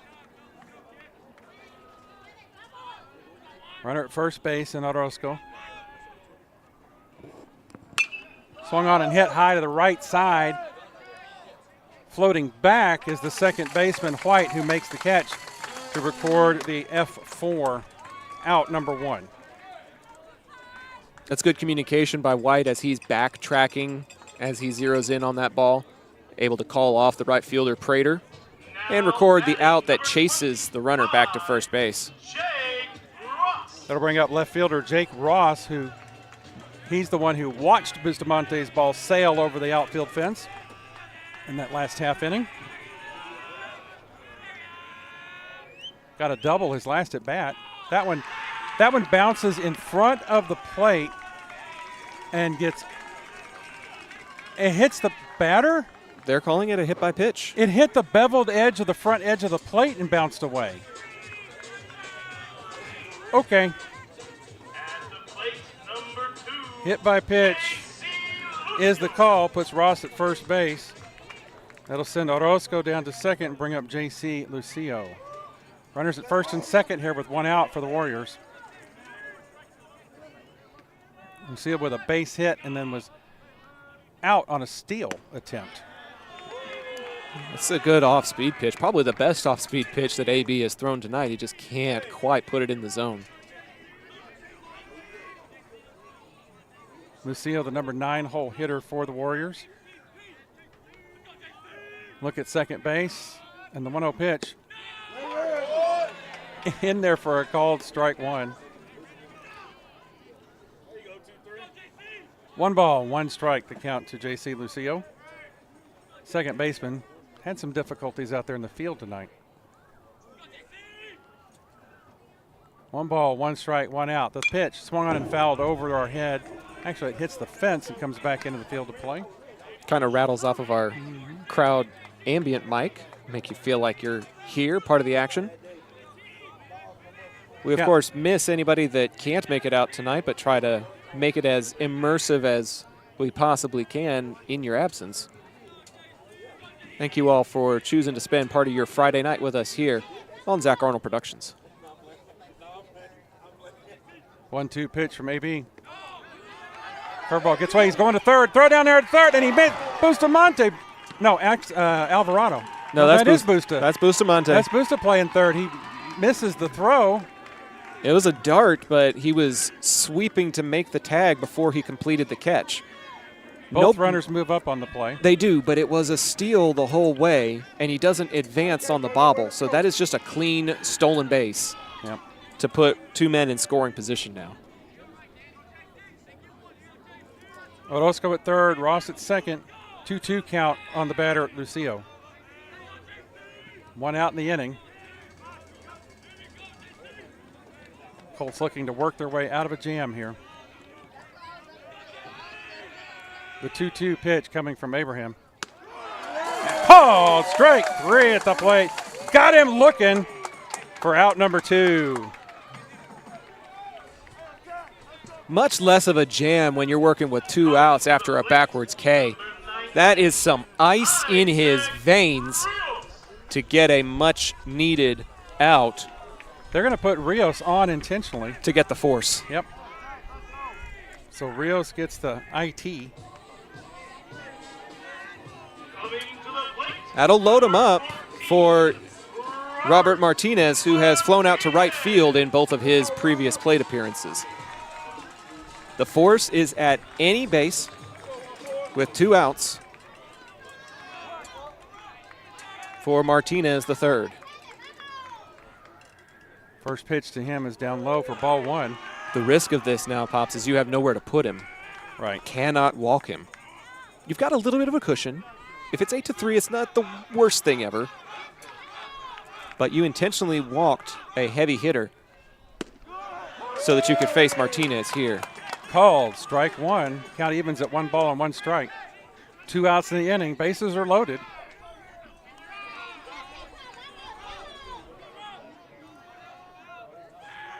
Martinez steps out of the plate, and JT calls for time.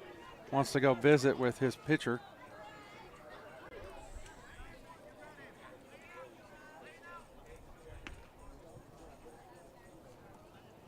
Jeremiah Taylor and Alvarado conversing. The umpire gets tired of waiting and makes a stroll out towards the pitching mound, and JT comes back. 1 ball, 1 strike, the count. 2 outs in the inning, bases full of Warriors. Good move there by Jeremiah Taylor to make sure they're on the same page.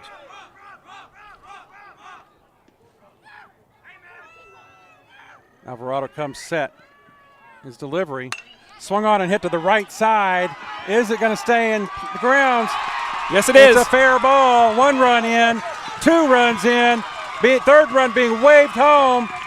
Where's the ball? It's cut off, and it's a triple, a bases clearing triple for Martinez.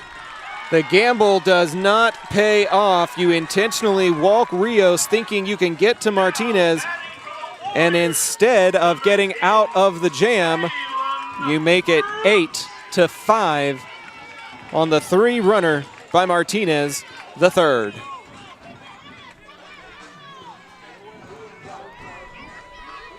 That ball just kept sailing towards the line and landed fair, and that'll bring up center fielder Dalen Brooks. First pitch to him, off-speed curve ball that hangs outside for ball 1. Let's go, AB. 1-0 pitch, down in the dirt, ball 2. 2 balls and no strikes. Alvarado takes a trip around the mound trying to collect his thoughts. I would too. Brooks with a walk and scored a run earlier in the game. Brooks actually kicks that ball away. Accidentally, of course. Are you allowed to do that? I'm not sure what the umpire would have done. It could have been batter interference. Especially with a runner at third like that. You kick it hard enough away towards the backstop. That's something. 3 balls and no strikes. We'll have to call on our umpire friends out there. Get an official ruling as that ball is ripped down the third baseline foul. He had a green light on 3-0. That's interesting.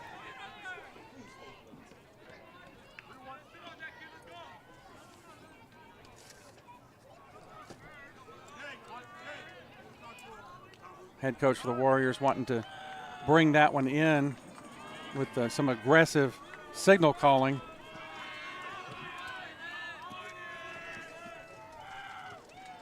White calls another timeout with his pitcher to make sure they've got their signal straight. Taylor out there talking with all the infielders. Everybody breaks up and comes back. Arlington has a cushion, but you don't want that margin to get any closer.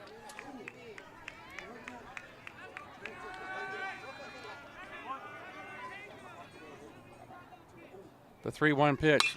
Swung on and hit to left field. It's going to stay in the park as Axel Alvarado fades over towards the third base line to make that catch. Long hit, but it's an F7 to end the inning. So the Warriors plate 3, close the gap a little bit. It's 8-5 Arlington as we head to the top of the 5th inning. It's Texas High School Baseball on ZAP, presented by John Wade Roofing. We'll be right back. Taqueria Taco Express is your one-stop shop for all things authentic Mexican in Arlington and Grand Prairie. And this fall, you'll now have 4 stops to choose from. Visit the new location off 20 and Little Road or any of their 3 original locations and try their $10 Taco Tuesday. It includes 5 tacos and an agua fresca. They also feature new birria items plus tortas, gorditas, and more. Find out just how much more by visiting taqueriatacoexpress.com. If you're a small business owner looking for reliable insurance coverage or perhaps just navigating the complexities of Medicare, look no further. Chapman Cornelius Insurance Services is a family-owned, independent agency with over 50 years of experience, specializing in tailored insurance solutions for small businesses and their owners. Whether you need property, liability, commercial auto, or even life and health insurance, their agents can help you feel secure in selecting the insurance you need. Call April Chapman or Jason Ott today at 817-265-3346. If you're like me and need printed materials to get your brand out there to the community, then you need Eka Signs. Conveniently located in central Arlington, ICA features a wide selection of shirts, hats, banners, yard signs, acrylics, magnets for your car, magnets for your fridge, tumblers, A-frames, and more. Call ICA at 817-617-2229 for more information and tell them Zap sent you. New pitcher on the mound for South Grand Prairie during the break, which is the sign of a change. The next time you need signs, banners, printed shirts, or other print materials, ICA Signs is the local printer to call. 817-617-2229 is the number, and tell them Zap sent you. Isaac Rios is done after just 4 innings of work and 8 runs given up. He'll be on the hook for the loss unless South can mount a rally. Taking over for him is number 11, Matthew Smith. Smith now on the mound for the Warriors. Zach Arnold, my pops Doug, on the call for some Friday Night Lights on the diamond.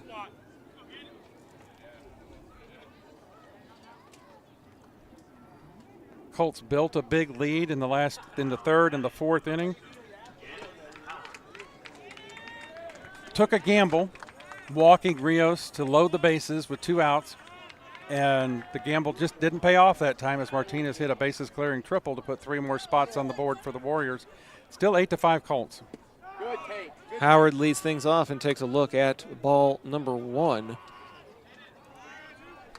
Not a whole lot of madness going on in March Madness right now. A lot of the expected teams are winning as Howard takes a look at ball number 2. So far, the only upset that's happened today, Pops, is number 12, Colorado State, beating number 5, Memphis, earlier this afternoon. Aside from that, the higher seed has won every game today so far. Interesting. Ball 3 to Gannon Howard. The closest it came for an upset was a 90-81 finish as Alabama eked out a win over Robert Morris. Huh. Colonials came close as Howard looks at strike 1 here. Just could not quite finish the job. I don't really count 8-9 matchups. Technically, 9-seeded Baylor beat number 8 Mississippi State by 3, but that's a tight matchup as we work the count tight as well. The southpaw makes it a full count to the leadoff man Howard. Payoff pitch on the way. Strike 3 called. All the way back and gets the K of Howard to take us to Hayden White. Iowa State over Lipscomb, Duke over Mount St. Mary's, St. Mary's over Vanderbilt, Ole Miss over North Carolina, Maryland over Grand Canyon. Kentucky took care of business against the Troy Trojans, a team that I was rooting for in the tournament. White takes a look at strike 1 at the chest. We've got a lot of connection to the Troy Trojans and their families. As swing and a miss for strike number 2. Where did Mr. Smith come from? Goodness. He is spot on so far. Curveball too high. Hayden White shakes his head no. Goodness. The defense from Sam Houston proving its mettle. 1-2 is 2-2. Pops, the Volunteers had runners at second and third in the last half inning and could not bring them home. We're going to the 6th, and the Texans are still winning 2-0 at Bowie. Wow. If that holds, that'll be probably the biggest district upset of the season so far. I told you, Mom and I saw some kind of a spark in Sam the other night when they were playing that ball game on Tuesday. The 2-2 on its way. And after a 0-2 start, Hayden White has worked the count full, trying to find his way aboard for the 3rd time tonight after getting a single and then getting hit by the most recent pitch appearance. And the called strike 3 is issued at the knees. Back-to-back backwards Ks for Matthew Smith, and there's 2 away for Axel Alvarado.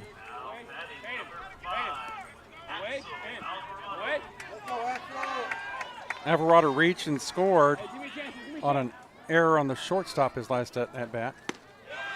Off speed, drops in for a called strike 1. Bustamante taking some swings on deck in case he gets the opportunity here. Off speed, drops in again. That Smith curveball is hot. working for Smith. Smith is on fire right now. Trying to keep the score what it is and give his team a little momentum to get back on the scoreboard. The 0-2 is away. Catcher Ethan Daniels was ready to go to the dugout. He was. 1-2 to the 9-hole hitter. Next pitch home. That's way outside, low and away. 2 balls, 2 strikes, 2 outs as the hard throwing lefty gets a new ball and resets. The 2-2. Chopper foul.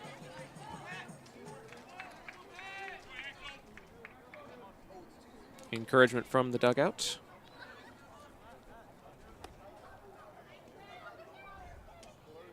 As Arlington looking to pick up their 2nd district win and hand south their 1st district loss. The quality of that baseball was found to be inadequate. And a new ball will be issued to Smith as we get ready to resume play. It was a little toasty during setup, Pops, but now that the sun has set and a cool, gentle breeze is coming in. 3 backwards Ks in a row. The coolness does not seem to be affecting the red-hot Matthew Smith. Retires the Colts in order, looking to send us to the bottom of the 5th. The first goose egg in the last couple of innings after back-to-back 4 spots from the Arlington offense. Smith slams the door. We're going to the bottom of the 5th. The Colts are still in front, but momentum may be turning. Can they slow it down?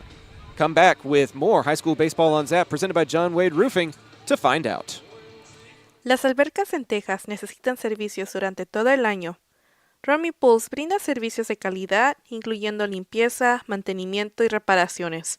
Llama al número 469-951-0107 para una consulta gratuita y pregunta por Roberto. Romy Pools, haremos que te enamores de tu alberca de nuevo. John Wade Roofing is celebrating 40 years serving the Arlington area. John Sr. played for Colt football and was the team MVP in '76. He went on to play for TCU, earning all conference honors. The family has a Colt legacy that spans generations and wants to help your family's roofing needs, plus gutters, painting, solar, and more. For more information, go to johnwaderoofing.com.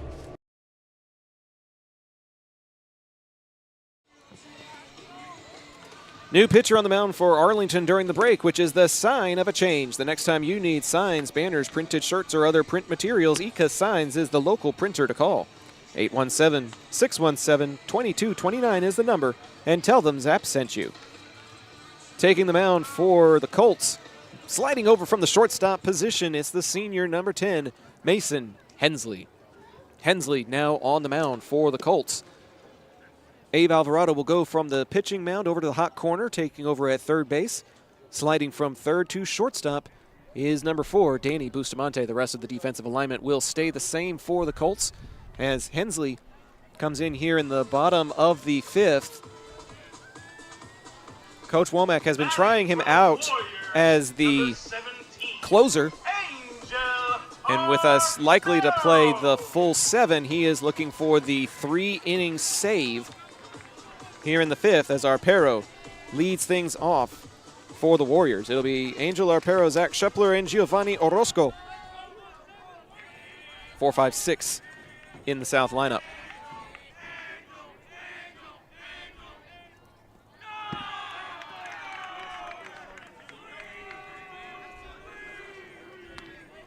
Ball 1 to Arpero.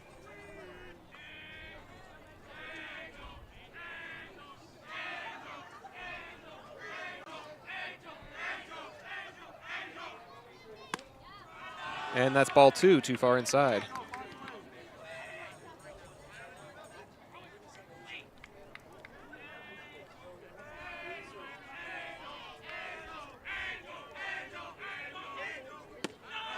Hensley can't find the zone there, tries to attack the knees, and it's 3-0 to the leadoff man, right fielder Arpero.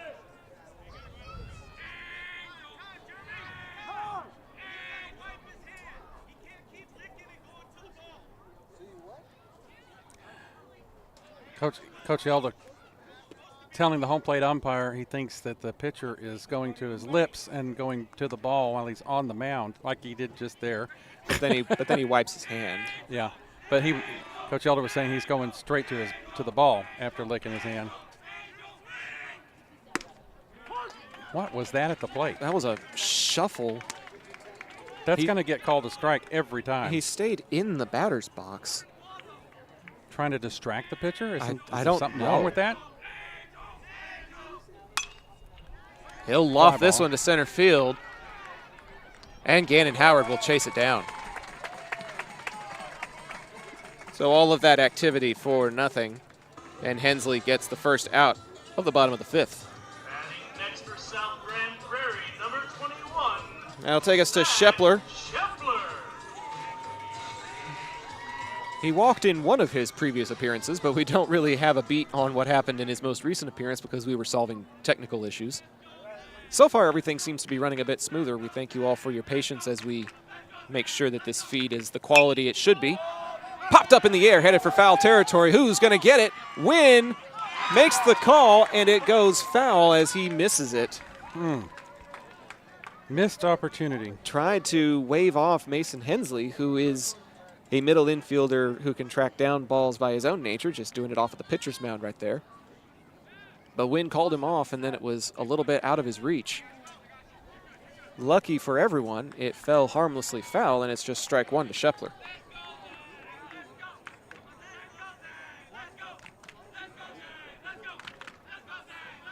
The 0-1 check swing did not go around as the slider bounces in front of home plate. JT wanted to appeal up the baseline, but the home plate umpire shakes his head no, says this is my call, and my call is ball one.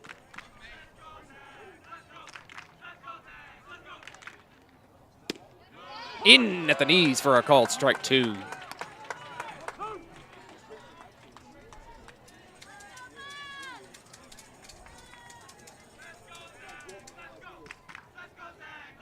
The 1-2 is going to bounce again.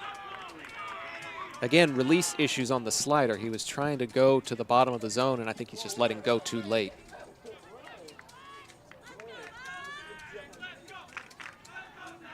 Two and two now to Shepler. Off speed, tried to cross him up. He'll make contact with it, but can't put it in fair play.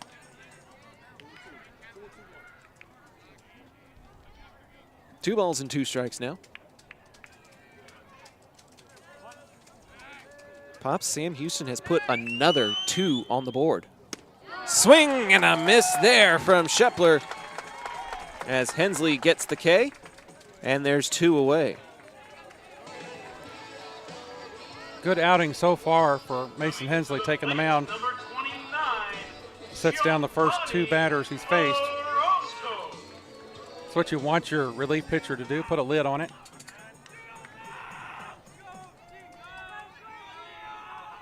Orozco will shuffle his feet as he looks at ball one inside there.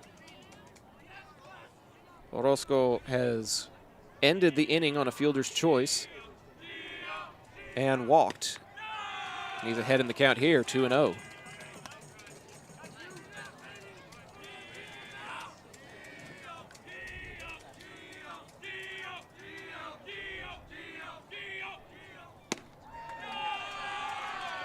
Hensley was too low on the first couple of pitches. Tries to elevate it and sends it too high this time for ball three.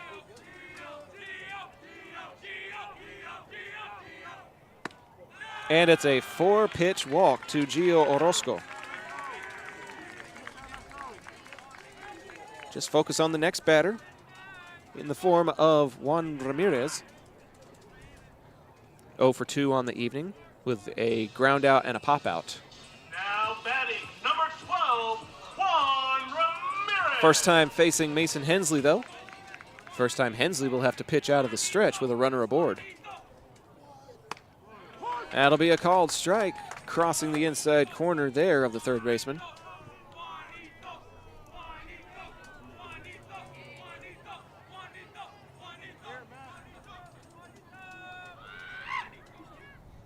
This one's going to bounce away from JT. Runner is going, and he will just have to let it happen. It bounced, caromed off of his glove, and went up in the air, and he wasn't able to recover it in time. As Orozco scampers into scoring position.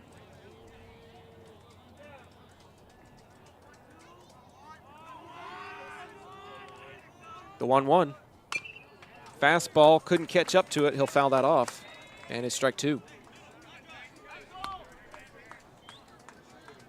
Colts are in front, trying to keep it that way against one of the district leaders. The other one of the other ones across town having some troubles of their own. This one's going to bounce, but it'll stay in front of JT. Good play by Jeremiah Taylor.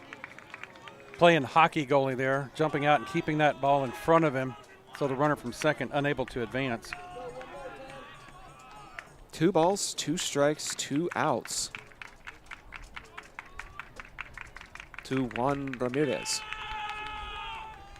Hensley sets. And it's low and away. Count runs full. His release was a little bit better on that tailing pitch, but it just tails too far away.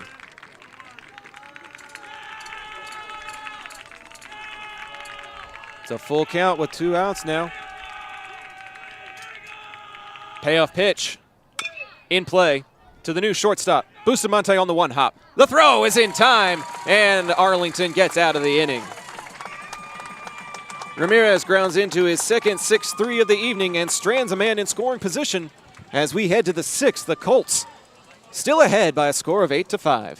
We'll be back with more high school baseball on Zap, presented by John Wade Roofing, right after this. Hey Arlington residents, if you're like me and tired of rising insurance rates, then it's time to make the switch to Chapman Cornelius Insurance Services. Since 1984, they've been your trusted local insurance experts, offering competitive quotes for all your needs. Auto, homeowners, umbrella, renters, boats, and even classic cars. Why settle for less when you can get the best? Compare coverages today and see how much you can save by visiting chapman-cornelius.com. Chapman Cornelius, your local insurance partner since 1984. Taquería Taco Express es la taquería oficial de Zach Arnold Productions. Extraordinaria y auténtica comida mexicana, aquí encontrarás el mejor menú para el paladar más exigente. Puedes visitarlos en una de sus 3 sucursales ubicadas en Arlington y en Prairie. No te pierdas de su grandioso especial todos los martes, Taco Tuesday, de 5 tacos y un agua fresca por solo $10. Para encontrarnos o hacer un pedido, visítalos a su página web taqueriatacoexpress.com. Welcome back to the top of the 6th inning as Michael Jackson's Thriller playing in the background and Danny Bustamante doing the moonwalk in the on-deck circle. Busta leading off for the Colts here in the top of the 6th. Mason Hensley on deck. Matthew Wynn in the hole. The 1-2-3 hitters in the Colt lineup facing the very hot Matthew Smith. Backwards K'd the Colts 1-2-3 in the last inning after he came on in relief.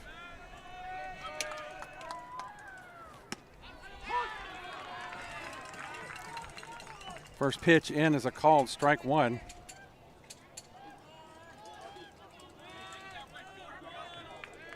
Busta with a home run his last at bat. That pitch outside and away. Count evens, 1 ball and 1 strike.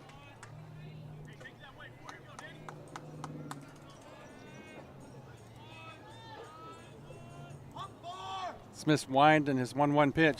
Swung on and hit down the third base line. It's going to be fair. Busta streaking down the first base line. Rounds first, headed for second. Steams into second base. Close play there, but he's safe. Danny Bustamante with a leadoff double here in the top of the 6th. Our camera just does not like Bustamante. First the home run, then that sharply hit ball down the line. We just cannot get the camera to cooperate for him at the right time. Our apologies to the Bustamante family. That's just unfortunate technical errors. Just in time, the camera's back again. I don't understand it. Hensley up to bat now. Walked and scored his last at bat. Well, announcer's jinx. Now it's not working again. Bustamante out at second. Smith takes a look at him and comes home. First pitch is a called strike 1.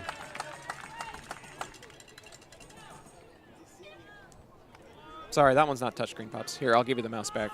That's okay. We're gonna have to. We got the camera back. We're gonna have to leave studio mode alone for now. That's fine. That ball's down in the dirt. Little production note, because we need to be able to access the camera source faster than what we've been doing previously. That's fine. 1 ball, 1 strike to Mason Hensley here with Bustamante at second. Nobody out here in the top of the 6th. Smith comes set and comes home. Swung on and missed. Gets back to the backstop. It is a strike. Runner goes down to third. He's safe at third. Bustamante in with the steal after the pass ball. Well, we're going to give the pitcher a pass ball on that. But nevertheless, Bustamante ends up at third. And it's a 1 ball, 2 strike count at the plate on Hensley.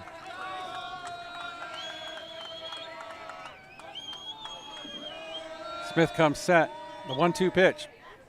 Swung on and missed for strike 3. 1 out in the inning now. It brings up Matthew Smith. Matthew Wynn. Matthew Smith on the mound. He's on the mound. Too many Matthews. Smith on the mound. Wynn in the box. 1 out in the inning. Colts still up 8-5, looking to add a runner from third base. First pitch is close for ball 1. Did not miss by much. A little bit outside the zone.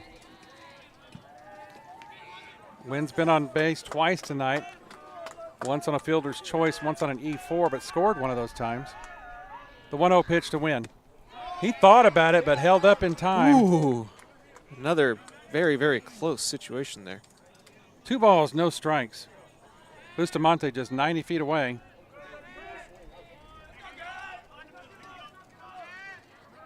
Smith comes set. The 2-0 pitch. Umpire thought about it, but the count runs 3-0. 3 balls, no strikes to Matthew Wynn.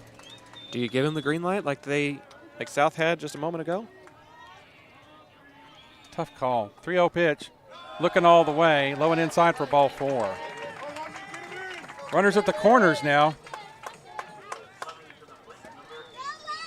And up steps London Prairie, who has a double and a base hit in his last 2 at-bats.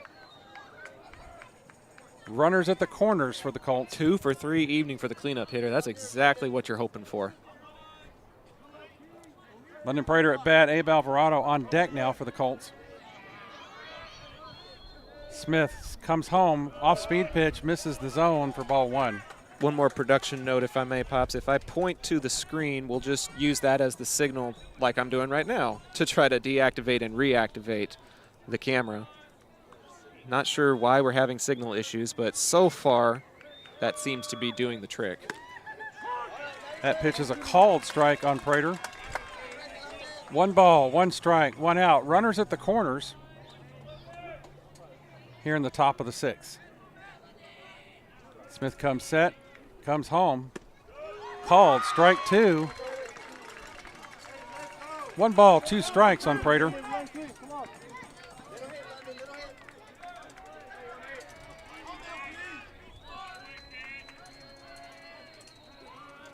Smith's 1-2 pitch. Off-speed pitch. In the dirt. Runner goes to second. Oh, it's a rundown. They're going to do a rundown here. Is the runner going to come home from third? Schepler chases him back to first. Now he comes home. Booster's going to get there under the slide. He's safe under the slide. And he is slow to get up, but he made it. The rundown worked to perfection. Wynn was only halfway going the whole time to try to give Bustamante the advantage, and Arlington gets an insurance run. It's now 9-5. Where's Dolly Parton when you need her? Count is at the plate is the 2-2 count after all that activity.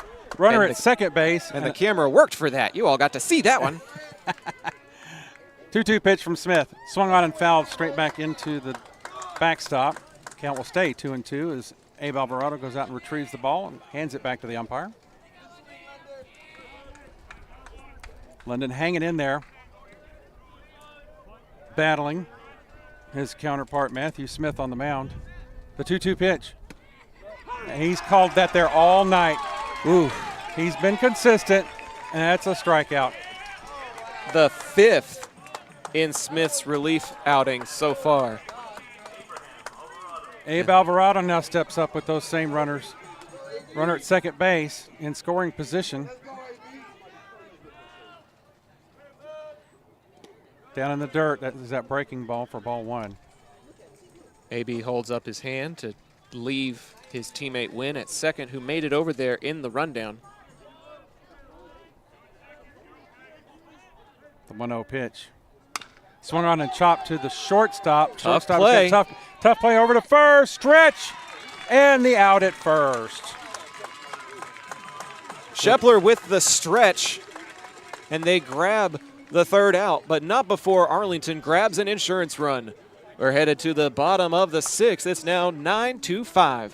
What a way to make a living here at South Grand Prairie. We'll be right back with more high school baseball on Zap, presented by John Wade Roofing. Local Legends Figures immortalizes your athlete's achievements for a lifetime. Featuring 6-inch figures with poses in football, baseball, band, hockey, even lacrosse. Local Legends makes every effort to show their likeness down to every possible uniform detail. To order your custom figure, call 817-681-0393 or email orders@locallegendsfigures.com.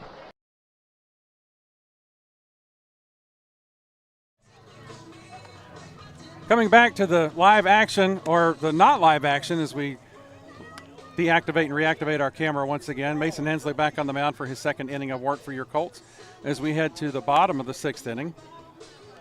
Pops, I also have noticed that there is a deactivate button here. Let's see if we How can, convenient. Let's see if we can toggle that next time we have issues and just see what happens. We'll do that. The All grilled items for $1. That sounds good. The Warriors will send up their 8, 9, and 1-hole hitters. Jake Ross leading off. J.C. Lucio on deck, and the top of the order, Isaac Rios in the hole. Colts 9, Warriors 5, heading into the late innings in this ball game. Every play, every pitch, every hit, oh so critical. Colts looking to Mason Hensley to shut this one down. He did so in the last inning, giving up just the one walk, but recording the 3 outs with no runs last inning. Jake Ross switching over to the left-handed batter's box. Had he been batting righty before? Thought he had for some reason. I don't know. I don't remember. First pitch, called strike one at the knees. Hensley gets out ahead quickly here. The 0-1 pitch, curveball, it hits the dirt a little bit too early. Ball one. Let's go, mate. 1 ball, 1 strike.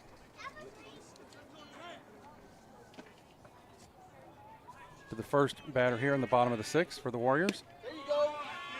That one a little bit low and a little bit maybe outside. Count goes to 2 balls and 1 strike.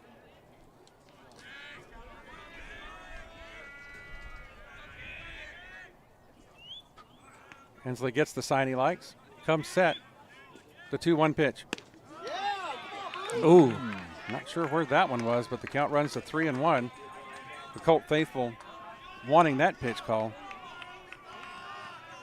Hitter's count here for the leadoff batter, Jake Ross. Hensley works out of the set with no runners on. That 3-1 pitch is a called strike. Count runs full, 3-2. Yeah, it looked like Ross was taking the whole way there. Trying to find a way aboard. Payoff pitch. Swung on and hit to the right side. Prairie on the run. Not going to get it. It's off the wall. Ross rounds first, heads into second base with a stand-up double to lead off the bottom of the sixth. That was a shot. It's a really Prairie was shaded a little bit towards center field. It's a really tall fence out there in right, though. I think it's meant to try to protect whatever is behind that fence. Right field is about 2 to 3 times as high as any other part of the fence. You can kind of see it on our video camera. The left field wall is maybe 8 to 10 feet high. The one on the far right-hand side where the 322 sign is probably closer to 20 feet high. So that would be a tough ask for anybody out there. So runner at second, that'll bring up J.C. Lucio. Looks like he's got a pinch hitter here, Pops. Oh, number 9. We'll let you know who it is in a second when I pull up my roster. First pitch is a called strike 1 to the new batter. This is number 9, Jonathan Mendez. Mendez now batting. 0-1 to Jonathan Mendez. Take a look at second. And coming home. Curveball catches the zone. Strike 2, Hensley ahead, 0-2. Okay.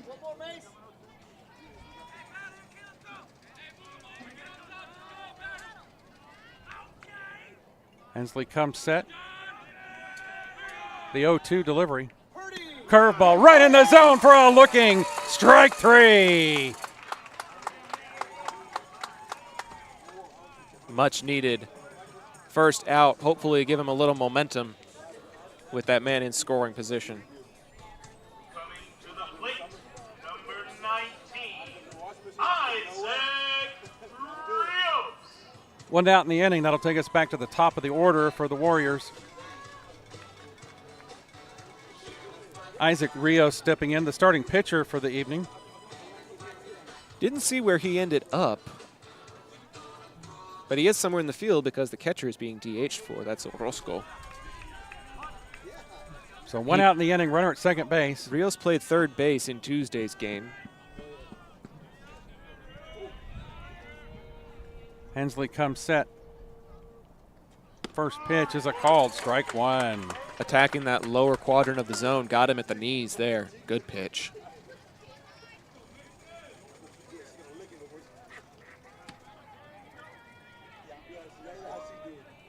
Nobody really holding the runner on at second in Ross. Everybody playing straight away. Pitch home, swung on and hit right at the second baseman. Busta scoops it up, throws it to win at first for the 6-3 out. Ross goes over to third. But as you hear from the fans, there's 2 down now. And that'll take us to Robert Martinez. At bat for the Warriors, number 14, Robert Martinez. Triple to right field after the gamble to load the bases did not pay off. That was quite a dramatic point in the ball game. But Arlington did not let the game get away from them. In fact, they got another run back after that. So good job by the Colts facing adversity as ball 1 is issued here. 2 outs now with a runner at third.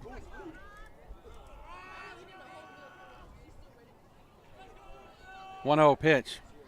Swung on, yes, he swung through that. 1 ball, 1 strike to the batter, Robert Martinez. The third. There's 3 of them? I'm only seeing 1.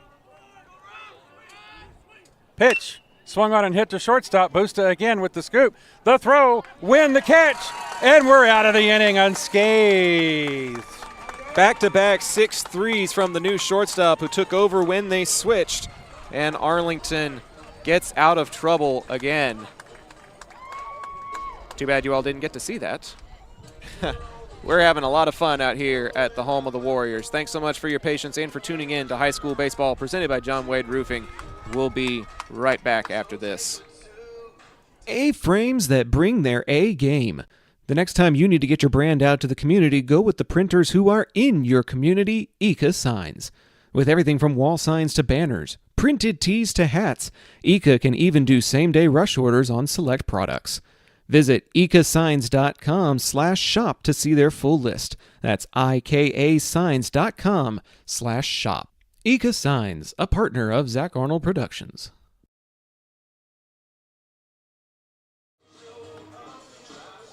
Time for some insurance runs from Arlington as we get ready to go to the 7th inning here at Warrior Field. Zach Arnold, my pops Doug, bringing you this District 8 6A tilt. One undefeated is 1 inning away from faltering, and there's another undefeated that is in trouble across town. In the 7th, the Texans of Sam Houston have 7-0 for the Volunteers. Unreal. Jeremiah Taylor takes a look at ball 1 to lead off the top of the 7th here.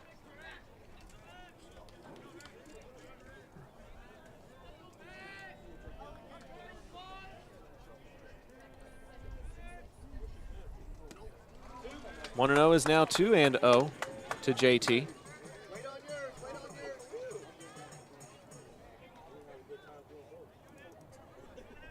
Smith out for another inning of work, trying to hold on, as that is ball 3, too low. There have been some dramatics in the games between these two teams. They split the series last year, each team winning at the other's ballpark. Arlington narrowly got the sweep 2 years ago with a walk-off base hit to win it 6-5. So these games have always been very evenly matched. Taylor rips this one to left field, but it is going to be snagged by the left fielder, Ross. Solid contact, but the defense was in the right place at the right time. Yeah, I'm focusing on the camera in the production side here to make sure we don't lose the signal. And I was able to actually track that ball and see it go to left field. That's pretty good camera angle. Thankfully, the folks at home are able to see that too, as long as our transmitter holds up. That does seem to be the issue. It's either the transmitter or the receiver. We're not sure which. The camera is functioning fine. Our computer's functioning fine. Our stream is stable when we have it, but the transmitter seems to be glitching out a little bit. You've been able to catch most of the game, though. This is Cifuentes batting for Howard. Noah Cifuentes will take a look at ball 1. Howard is 0 for 3 on the evening, so we'll give number 26 an opportunity here. Got a 4-run advantage as he looks at ball number 2. Hayden White still in the on-deck circle for the Colts, standing right in front of us.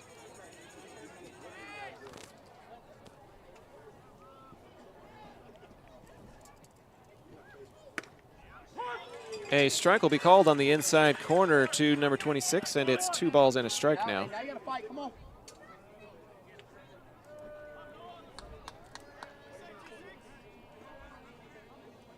The southpaw delivers the 2-1 and catches the corner.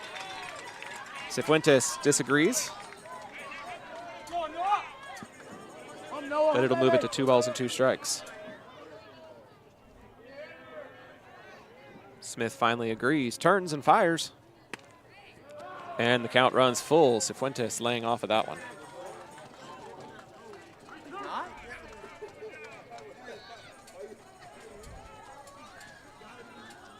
Three balls, 2 strikes, 1 out. Countdown on the scoreboard, payoff. Pitch is ball 4. Cifuentes wins that battle and gets the free pass. I would expect to see Howard re-enter for him after that at-bat.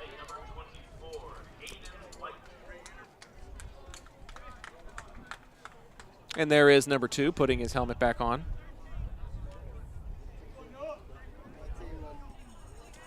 Cifuentes draws the free pass. Is that Gannon running? That'll be Gannon re-entering. And it'll be Hayden White reaching on a single and a hit by pitch in 2 of his 3 plate appearances. He'll square up for the bunt and send it foul. 0-1 with 1 out. We're not that far away. It's about the same distance as we were for the Rockwall Heath series. We're along the first baseline between the stands and the first base dugout. Close to the on-deck circle, we get a good view of everybody that's taking practice cuts. White will pull back for ball number 1 as Smith delivers that too high. 1 ball, 1 strike, 1 out, 1 runner at first. Ones are running wild here.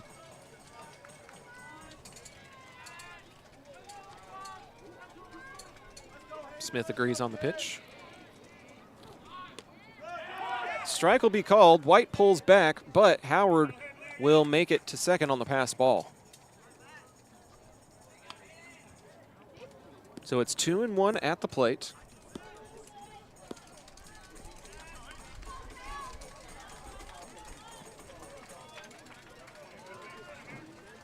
No, they're signaling 1-2, which is what Pops has on the scoreboard. I just looked at the wrong thing. Swing and a miss from White. 6th K from Matthew Smith. And there's 2 away with a man in scoring position.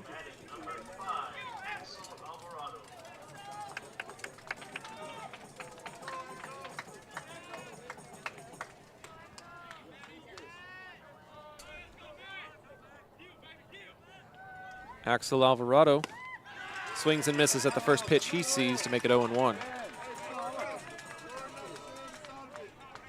One more production note while we're live here, Pops. It seems the only way we can get that deactivate button is if we click on cam on the sources. And then we'll do it right here as we need to toggle it real quickly. Oh! And that one's going to clip off of his helmet. Just in time for you to see that hit by pitch. And that'll bring up Bustamante. So we make it to the top of the order as Axel reaches safely for the 3rd time tonight. Bustamante is 3 for 4 with 2 doubles and a homer. Got a man in scoring position here. Do our best to keep the action live here for you so we can actually see Busta bat. That would be nice. This one's going to get away, and the runners will advance.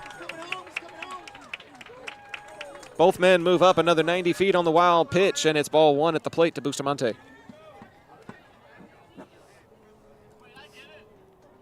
Base hit here gives the Colts another insurance run, and now they're going to give him the free pass.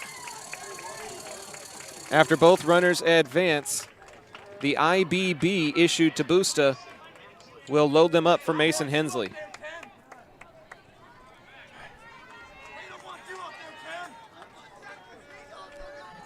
Will the Warriors make the same mistake that the Colts did a couple of innings ago? Bases loaded with 2 outs for Mason Hensley. First pitch is fouled for strike 1.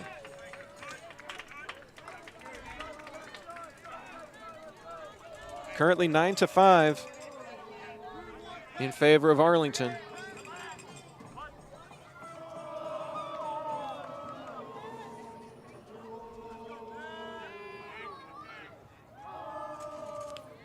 And that's going to be a hit by pitch on Hensley's thigh, and the 10th run will come in on the free pass.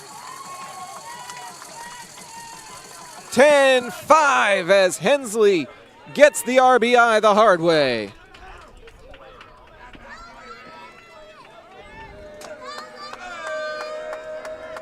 Bases will stay loaded for Matthew Wynn, who got a double in Tuesday's action. Hensley, as the pitcher, will get Colin Murphy as the courtesy runner.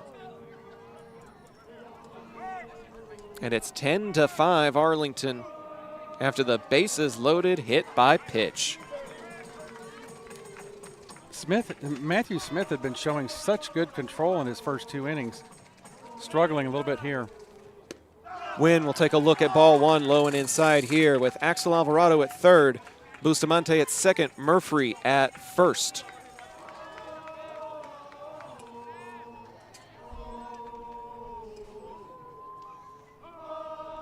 The 1-0. Lofted right side, foul out of play. Some irony in the Colt dugout as they do the tomahawk chop chant here at Warrior Field. 1-1 clarifies the umpire as there's 2 strikes shown on the left center scoreboard. Pops has it right. So we diligently make sure the camera stays stable for this exciting bases loaded situation. Wynn fouls it out of play, and now it's a ball and 2 strikes.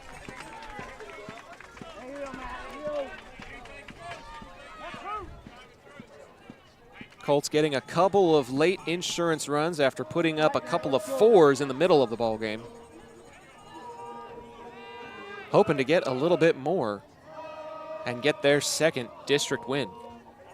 Smith doesn't like the pitch call. He'll step off the plate. And it'll be another 1 ball, 2 strike situation to Matthew Wynn with the bases juiced. The pitch. Swung on and missed. And the Colts leave him stranded. But not before another insurance run comes across on the free pass. The hit by pitch RBI gives the Colts a little advantage. Bottom of the 7th coming up right after this. High school baseball on Zap, presented by John Wade Roofing. Pools in Texas need servicing all year long. At Rami Pools, LLC, we provide quality pool services such as cleaning, maintenance, and repairs. So call 469-951-0107 for a free estimate and ask for Roberto. Rami Pools, LLC. We're going to make you fall in love with your pool again. Hablamos español. If you're a small business owner looking for reliable insurance coverage, or perhaps just navigating the complexities of Medicare, look no further. Chapman Cornelius Insurance Services is a family-owned, independent agency with over 50 years of experience, specializing in tailored insurance solutions for small businesses and their owners. Whether you need property, liability, commercial auto, or even life and health insurance, their agents can help you feel secure in selecting the insurance you need. Call April Chapman or Jason Ott today at 817-265-3346. To the bottom of the 7th we go as we work on bringing you the camera feedback. Seems every time we go to commercial break, the camera decides it doesn't want to cooperate. 10-5 your score as Hensley comes out looking for the 3-inning save. Number 10, Dalen Brooks. Dalen Brooks leading things off. Pops, let's go ahead and move innings as we get ready for the bottom of the 7th.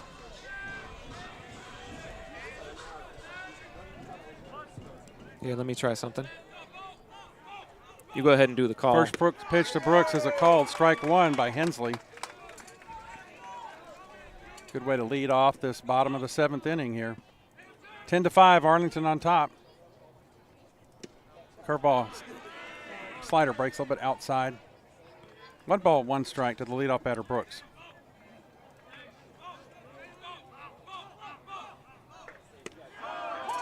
In there for strike 2. 1 ball, 2 strikes to the leadoff batter here in the bottom of the 7th. Hensley set for the 0-2. The pitch. Strike 3 looking. 1 out here in the bottom of the 7th.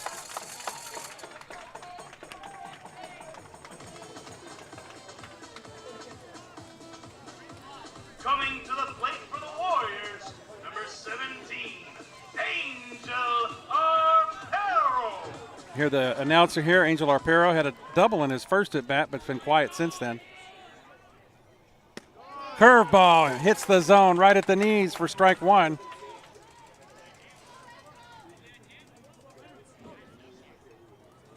Hensley set the 0-1 pitch. Swung on and missed at the plate. Strike 2. Wondering if the Warriors are pressing here just a little bit. Down 5 runs. Arpero has stepped out of the batter's box, taken a few warm-up swings to clear his head. Reset his eyes. 0-2, the delivery. Curveball gets a little bit away from Taylor. 1 ball, 2 strikes.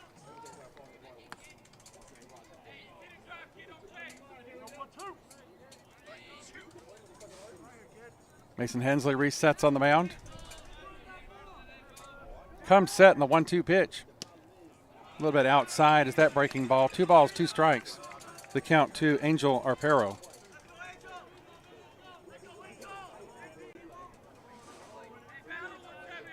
The 2-2 pitch. Oh, a little chin music and a little flop at the plate. I thought we were playing baseball, not basketball. 3 balls, 2 strikes to Arpero.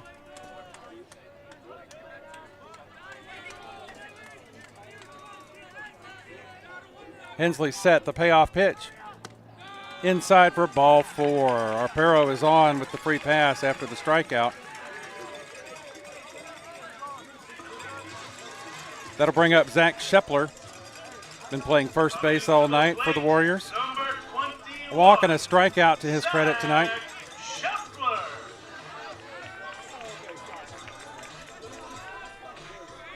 Zach working diligently to get the camera back online for you folks. Until then, we'll keep up with the play-by-play. The pitch to Shepler inside for ball 1. Arpero at first, being held on there by Wynn.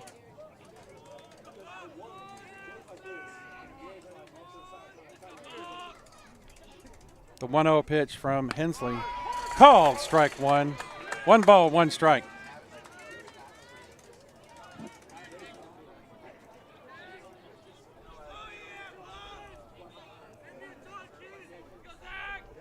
Hensley set the 1-1 pitch. Swung on and missed at the plate. The ball gets away from White, but the runner is held at first. Gets Taylor. Does a good job keeping that ball in front of him. Count runs to 1 ball and 2 strikes.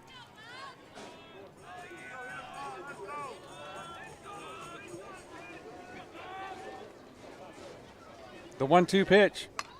Chopped off his ankle out into fair territory, but it's a foul ball. Count will stay 1 ball and 2 strikes. Umpire wants to see that ball after it clipped off the ankle. Little gamesmanship there. Inspects it, gives it back to Hensley. Suppler's down 1 ball, 2 strikes in the count. 1 out here in the bottom of the 7th inning. Drama unfolding. Oh, right before your eyes again. Don't announcers jinx it. That ball's outside. Taylor does a good job blocking it. 2 balls, 2 strikes on Shepler. Taylor doing a good job last couple of pitches, keeping the runner at first base, Arpero. The 2-2 pitch. Swung on and popped up behind us. Taylor giving a look at it, but it's going to go into the stands. And I did not hear a metal thud, which means it made contact with flesh and bone. Hopefully nobody's hurt over there. Looks like we're all okay. Maybe it hit the concrete concourse. No, right? that was in the stands. Oh, dear. I saw it go about 2 rows deep. 2 balls, 2 strikes to count. Shepler gets back in and everybody gets set. The 2-2 pitch. Off-speed pitch. Sails a little bit outside for ball 3. Full count, 3 balls, 2 strikes to Zach Shepler, the number 5 hole hitter for the Warriors.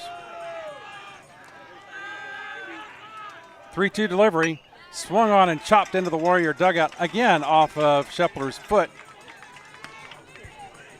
A good battle being done here between these 2 young men. Who wants it more?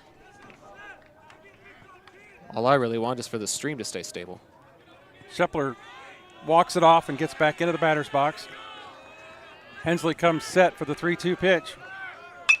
Chopped up in the infield. Bustamante calling it at third. No, it's short. Busta gets it.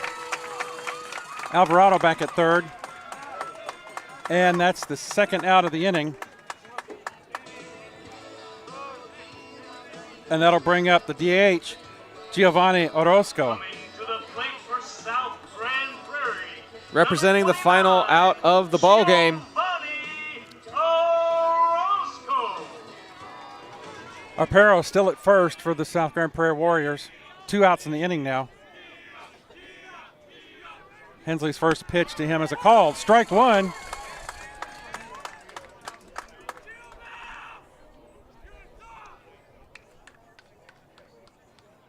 Hensley comes set. The 0-1 delivery. Curveball gets away. That'll send Arpero down to second base.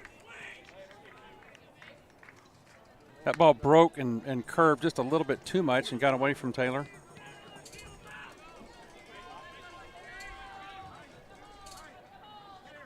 Orozco with a 1-1 count on him.